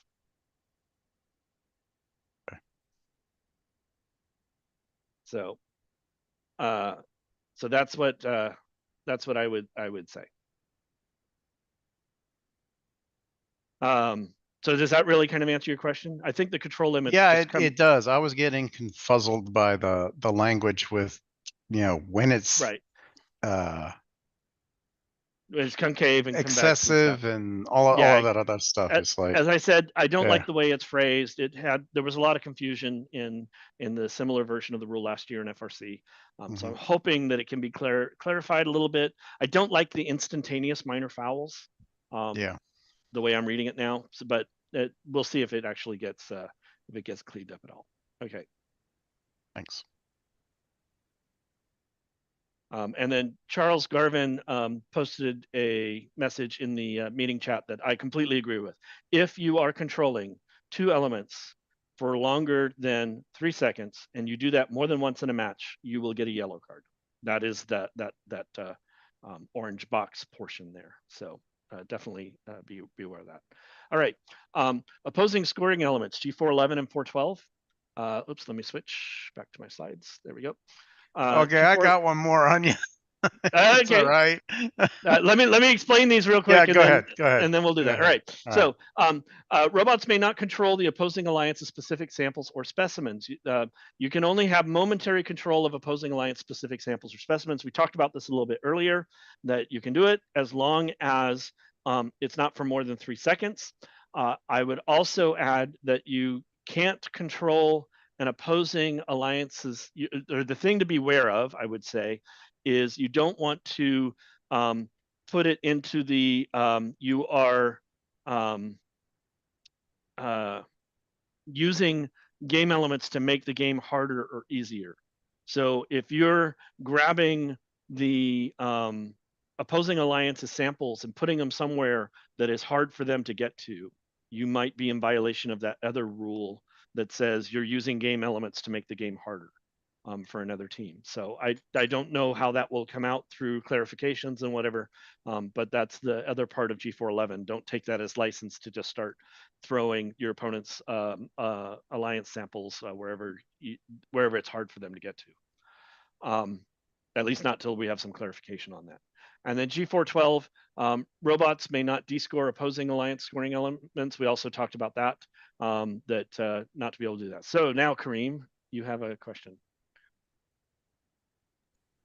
Yeah, and it may have a problem with 411, but outside of that, so this imagine, and this is not the way I would recommend you try to do something like this, but for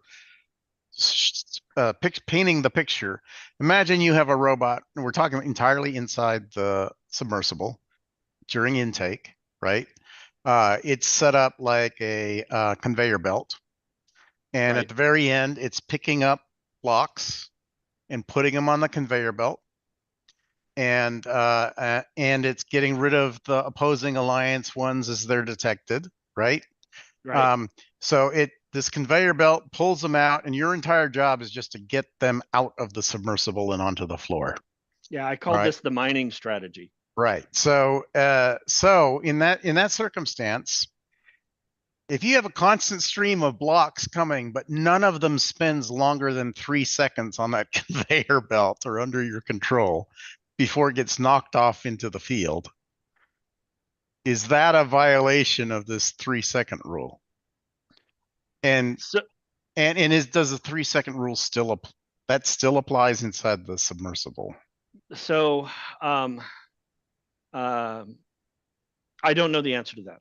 I don't But know you the would answer. have the entire time you have more than two or more than one, maybe more than two, but it's So not. I wouldn't do it. But any one of them would only be there for 3 seconds. So it's not going to, if it's more than it's not going to be per element, that per element's 3 seconds, right?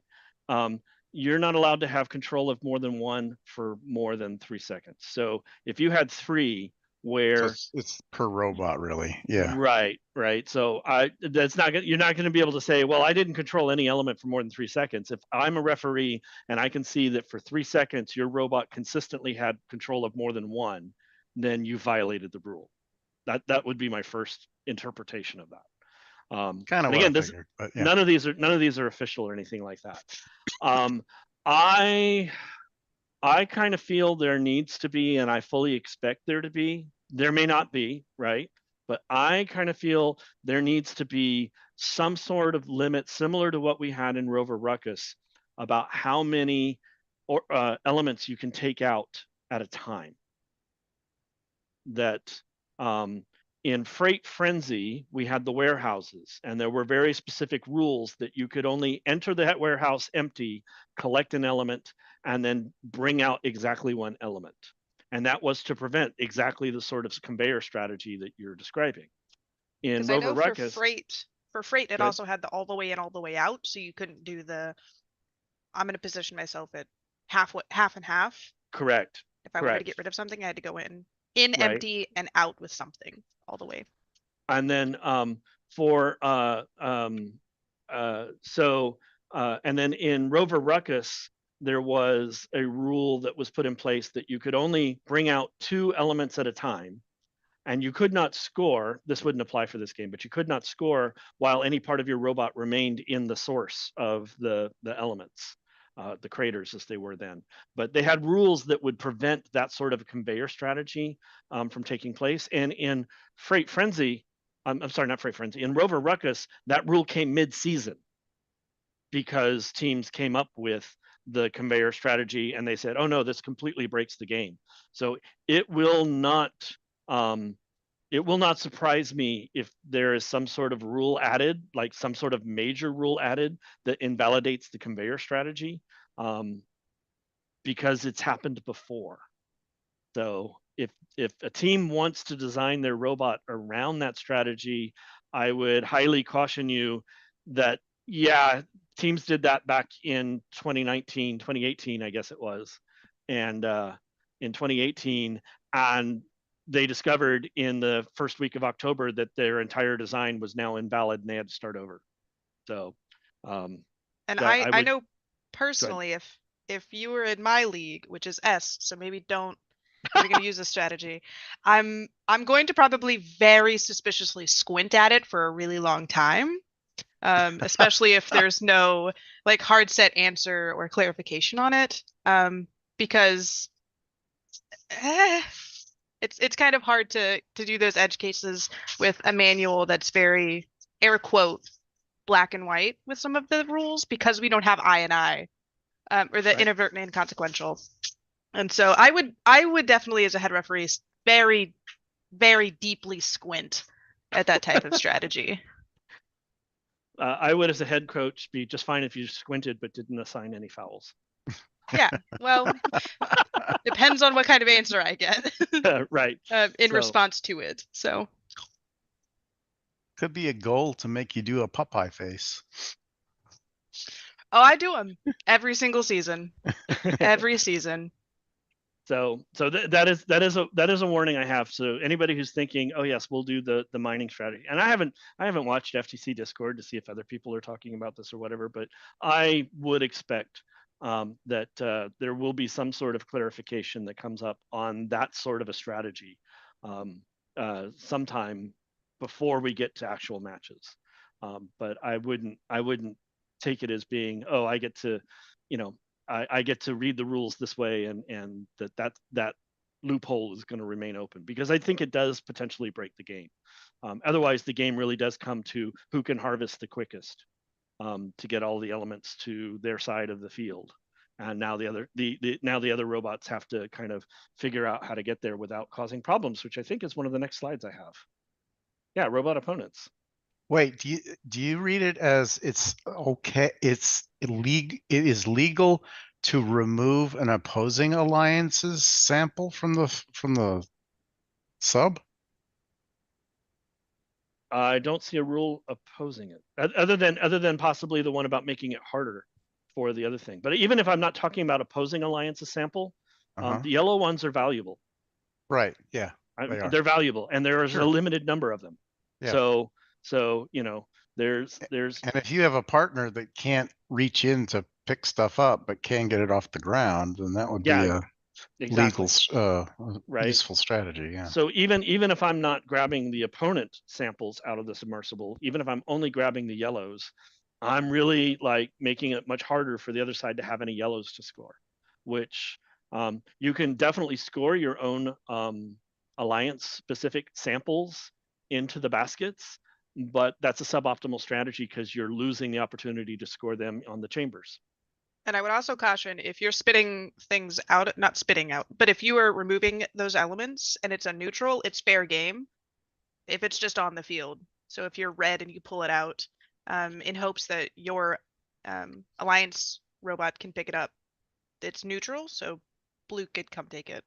Yeah, but blue has to do some tricky navigation to do that. Yep, but I'm just pointing it out.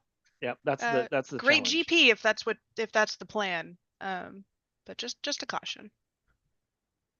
Okay, so G419, robots in the observation zone. So this is about you going into your opponent's. Well, first of all, if there is a human in the observation zone, where's my slide on zones? Just a minute, I got to find my slides. I'm missing slides on zones.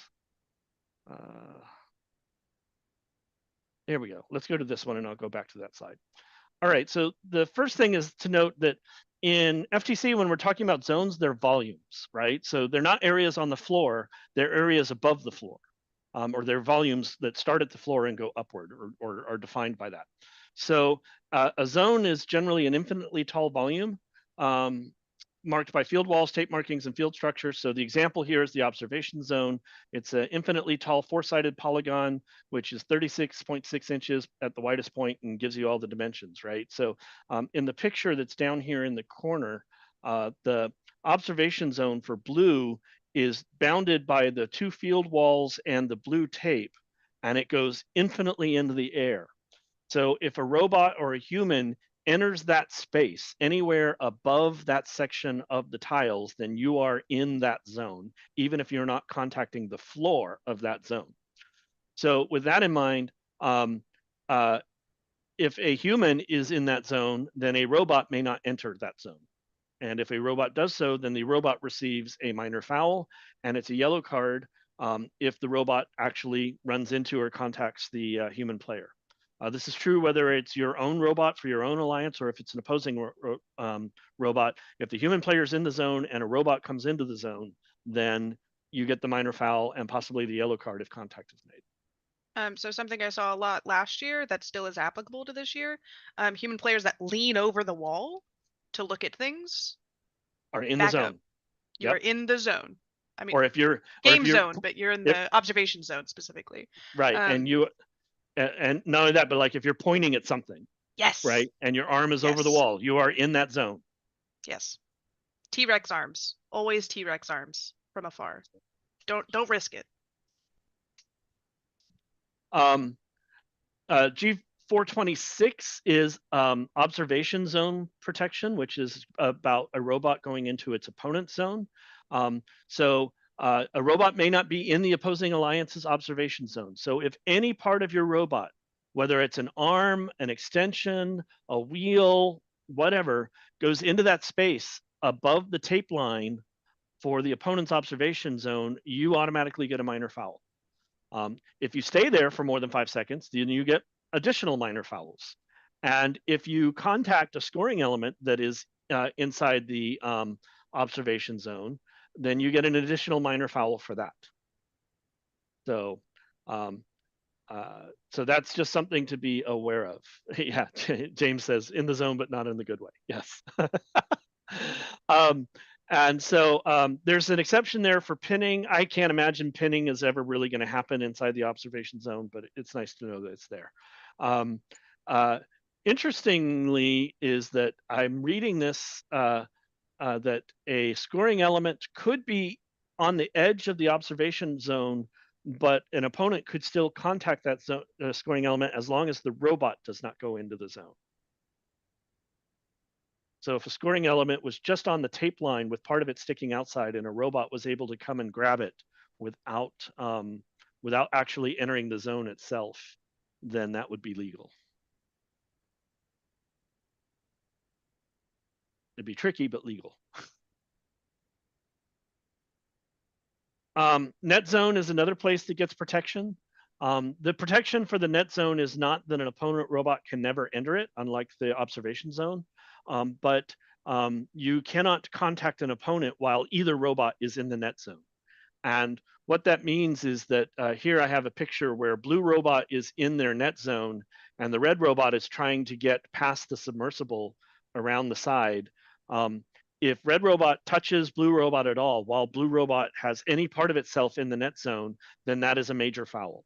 And so this becomes the challenge for robots that are trying to get to the opposite side of the field, is that they have to be really careful to navigate the net zone and the observation zone to make sure that they don't incur any fouls while they're on that opposite side of the field, not because they necessarily go into the zone themselves, but because in this case, they contact another robot that's in the zone.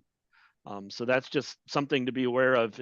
If your robot is going to be driving to that opposite side of the field for any reason, you really want to be aware of where you can and cannot go so you don't end up drawing lots of fouls. I got a question on that one real fast. Yes. Reading it, there's no rule for red robot to not be allowed in the blue net zone. Correct. But if a blue robot touches the red robot while they are in the blue zone, does that violate that rule? While if either robot is in the blue zone and there's contact, then the opponent of the zone gets the foul. Okay. So if red robot is in blue's zone, blue's net zone, and blue robot contacts them, then red gets a major foul. And the example for that would be red's deciding that they're going to try and block access to the net zone or to the baskets, that they're going to try and position themselves between the blue robot and the net zone and the baskets. And so let's say that in this image, blue robot is sitting just outside the zone. And blue says, well, I need to get into the net zone to score. So blue pushes them into that zone. Red gets a major foul because they are in blue zone and there was contact between the two robots.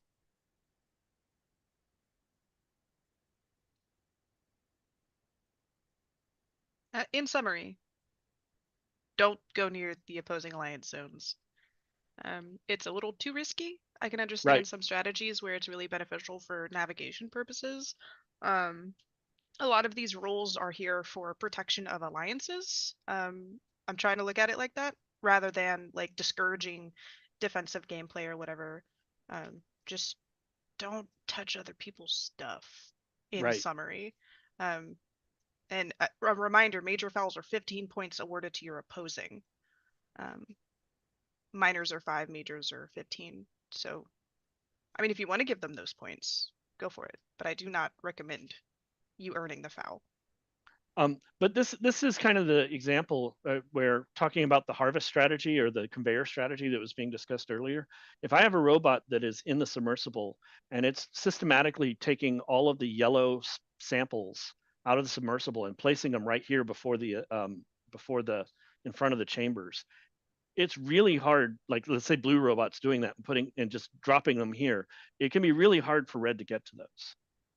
Like red has to be able to navigate, through these zones and through contacts and various other things. and there's an outrigger there, right? That's preventing red from getting there. It really is limiting red's access to those yellow samples. And is that legal? Is that considered to be like within the bounds of the gameplay? And I'm not sure there's a rule that prevents that at the moment. So we'll see.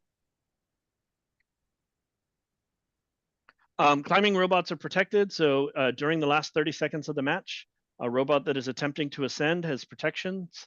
If it's in its ascent zone, which is the little white space here in front of its rungs, and there's any sort of contact that takes place, then it's a major foul. And the robot that got contacted, that was fouled against, gets automatically awarded a level 3 ascent, whether they make it or not. They just get it. So if you're playing around the submersible on the in front of the other side's rungs during the last 30 seconds, you do not want to make that contact at all, or else the other robot just immediately gets the level 3 ascend. So that's just something to be aware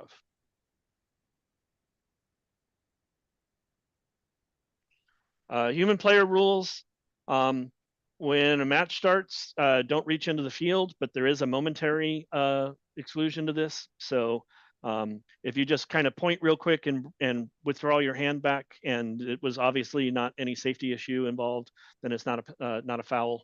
But if you have some part of your body extended into the field for more than 3 seconds, or if you contact a robot, then that would definitely give you the major foul and a yellow card.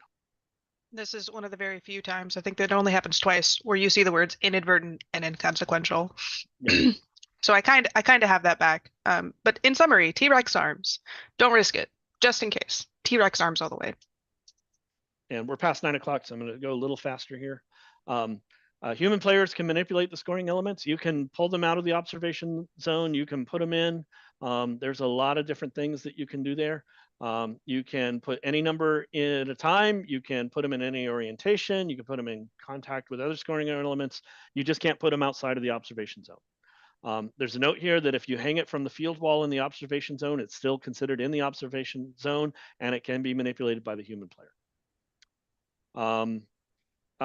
And then this is the opposite of the earlier one. So if a robot is already in the observation zone and a human player breaks the plane of the field wall into the observation zone, then that is a minor foul. And a yellow card goes to the human in that case if the human player contacts the robot. And I think that's it that I had for the rules. So I'll just open it up for questions. There's a question from Ruth Ann. Can a human player manipulate items during auto?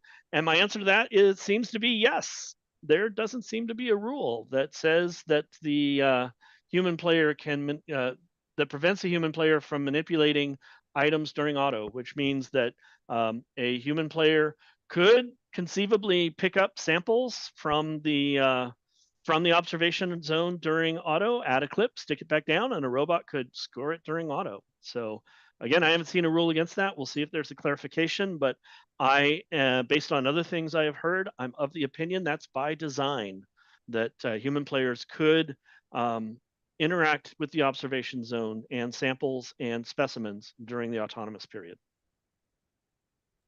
Which I think is a really cool trade-off since we don't have randomization. Now, the human is the random part. Yeah. So Did I see that there were 4 samples allowed at the beginning of the match in the human player zone? Correct. Outside of, 2 neutral and 2 alliance specific. one of and which, and those, so the pre-mount might be one of those 4, or it might come from F. I'm pretty sure it's from the should be zone. from the human zone. Yeah. I'm pretty sure it's from the zone, but if not, Okay. then it could come from F and you'd have even more You'd opportunities. still have 4. Yeah. Okay. Yep. Right. But the point being that as based on my reading of the rules and everybody I've talked to so far, yes, the human player can be interacting with samples and specimens during the autonomous period, subject to all the other rules.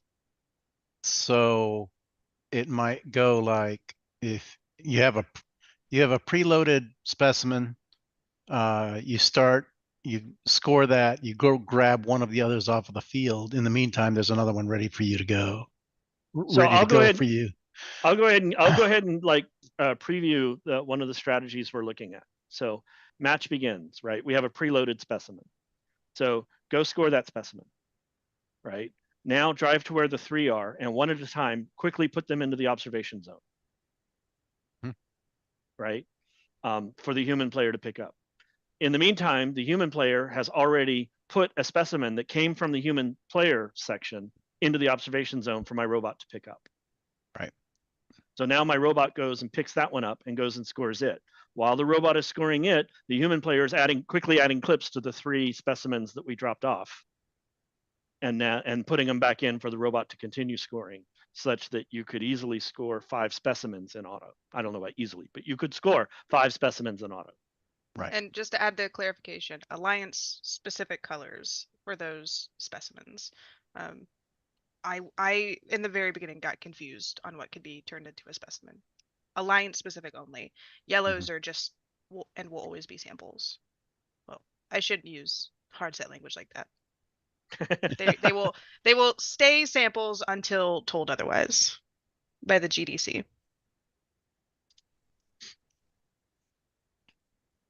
So yes, totally, right? So that would be a strategy that I could totally see some teams adopting. Is, go score your preloaded specimen, move the samples from their preloaded spot, which is just right outside the observation zone. Like you literally could be able to do that in just a few seconds. Like grab a sample, drop it in the zone, grab a sample, drop it in the zone, grab a sample, drop it in the zone.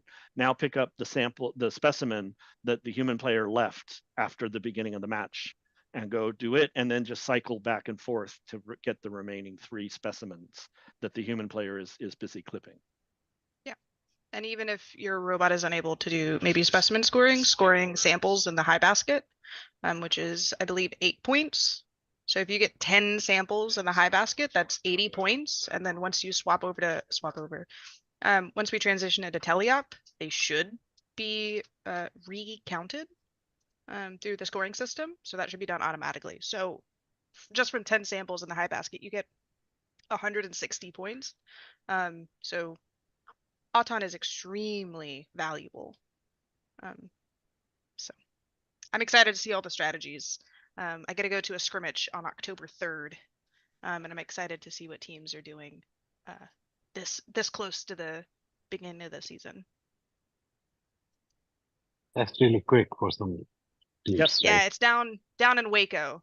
Okay. Yes, down in Waco, not up here in North. I think our first scrimmage is on the October 19th, I believe.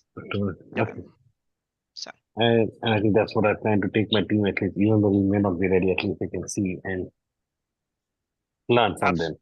Absolutely, right. You can, if you bring parts, you'll have teams who will help you build up your robot. And if you're not even ready for that, then just come and watch and get ideas. That's what the scrimmages are for.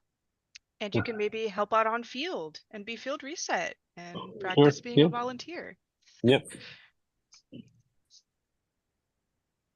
Thank you so much, guys. All right. This is really helpful. Yeah, it's quarter after 9, so we ran overtime again, but I think it's worth it for all of the different stuff and not to break it over multiple sessions. We will undoubtedly have more rules sessions and updates as team updates come out throughout the season. So feel free to tune in to future chat clinics as they happen. I'll stick around for any more questions, but if and there may be plenty more. But if you need to go, then we appreciate you being here. And I want to give a quick shout out and thanks to Erica for sticking around for the couple of hours to help provide the another voice besides just mine, because sometimes I get things wrong. Yep. Thank you so much. All right. Appreciate Any other you questions? both. Thank you. I'll stick around just to wait and see if anybody else has a question. Same here.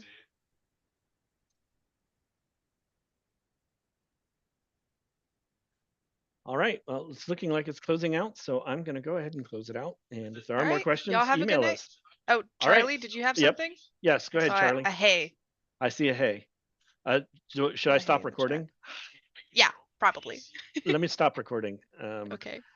Are there any updates to the software? Which software? The scoring software or the robot software? Scoring software. The scoring development team is working madly to get things up to date, and I believe they are a fair way completed. I don't know how far it is in terms of what's there and what's not, but I do know that there are people who have already downloaded, started using it, and are recording issues for the software. So definitely, I think the software will be imminent. I think there's already been some releases. The releases may have issues with them, but I have little doubt that the scoring software will be ready by the time we get to, say, the second weekend of October, that it will be ready enough for matches to take place. Yes, and hopefully volunteer trainings so that we can go over that as well. Right. Right, and we're looking at doing training for that on October 12th at our volunteer academy, but we're still working out those details. Yes. Very cool. All righty. Well, thank you all very much. Have a good night. Yes. Thank you, Patrick. Have a good night. Bye.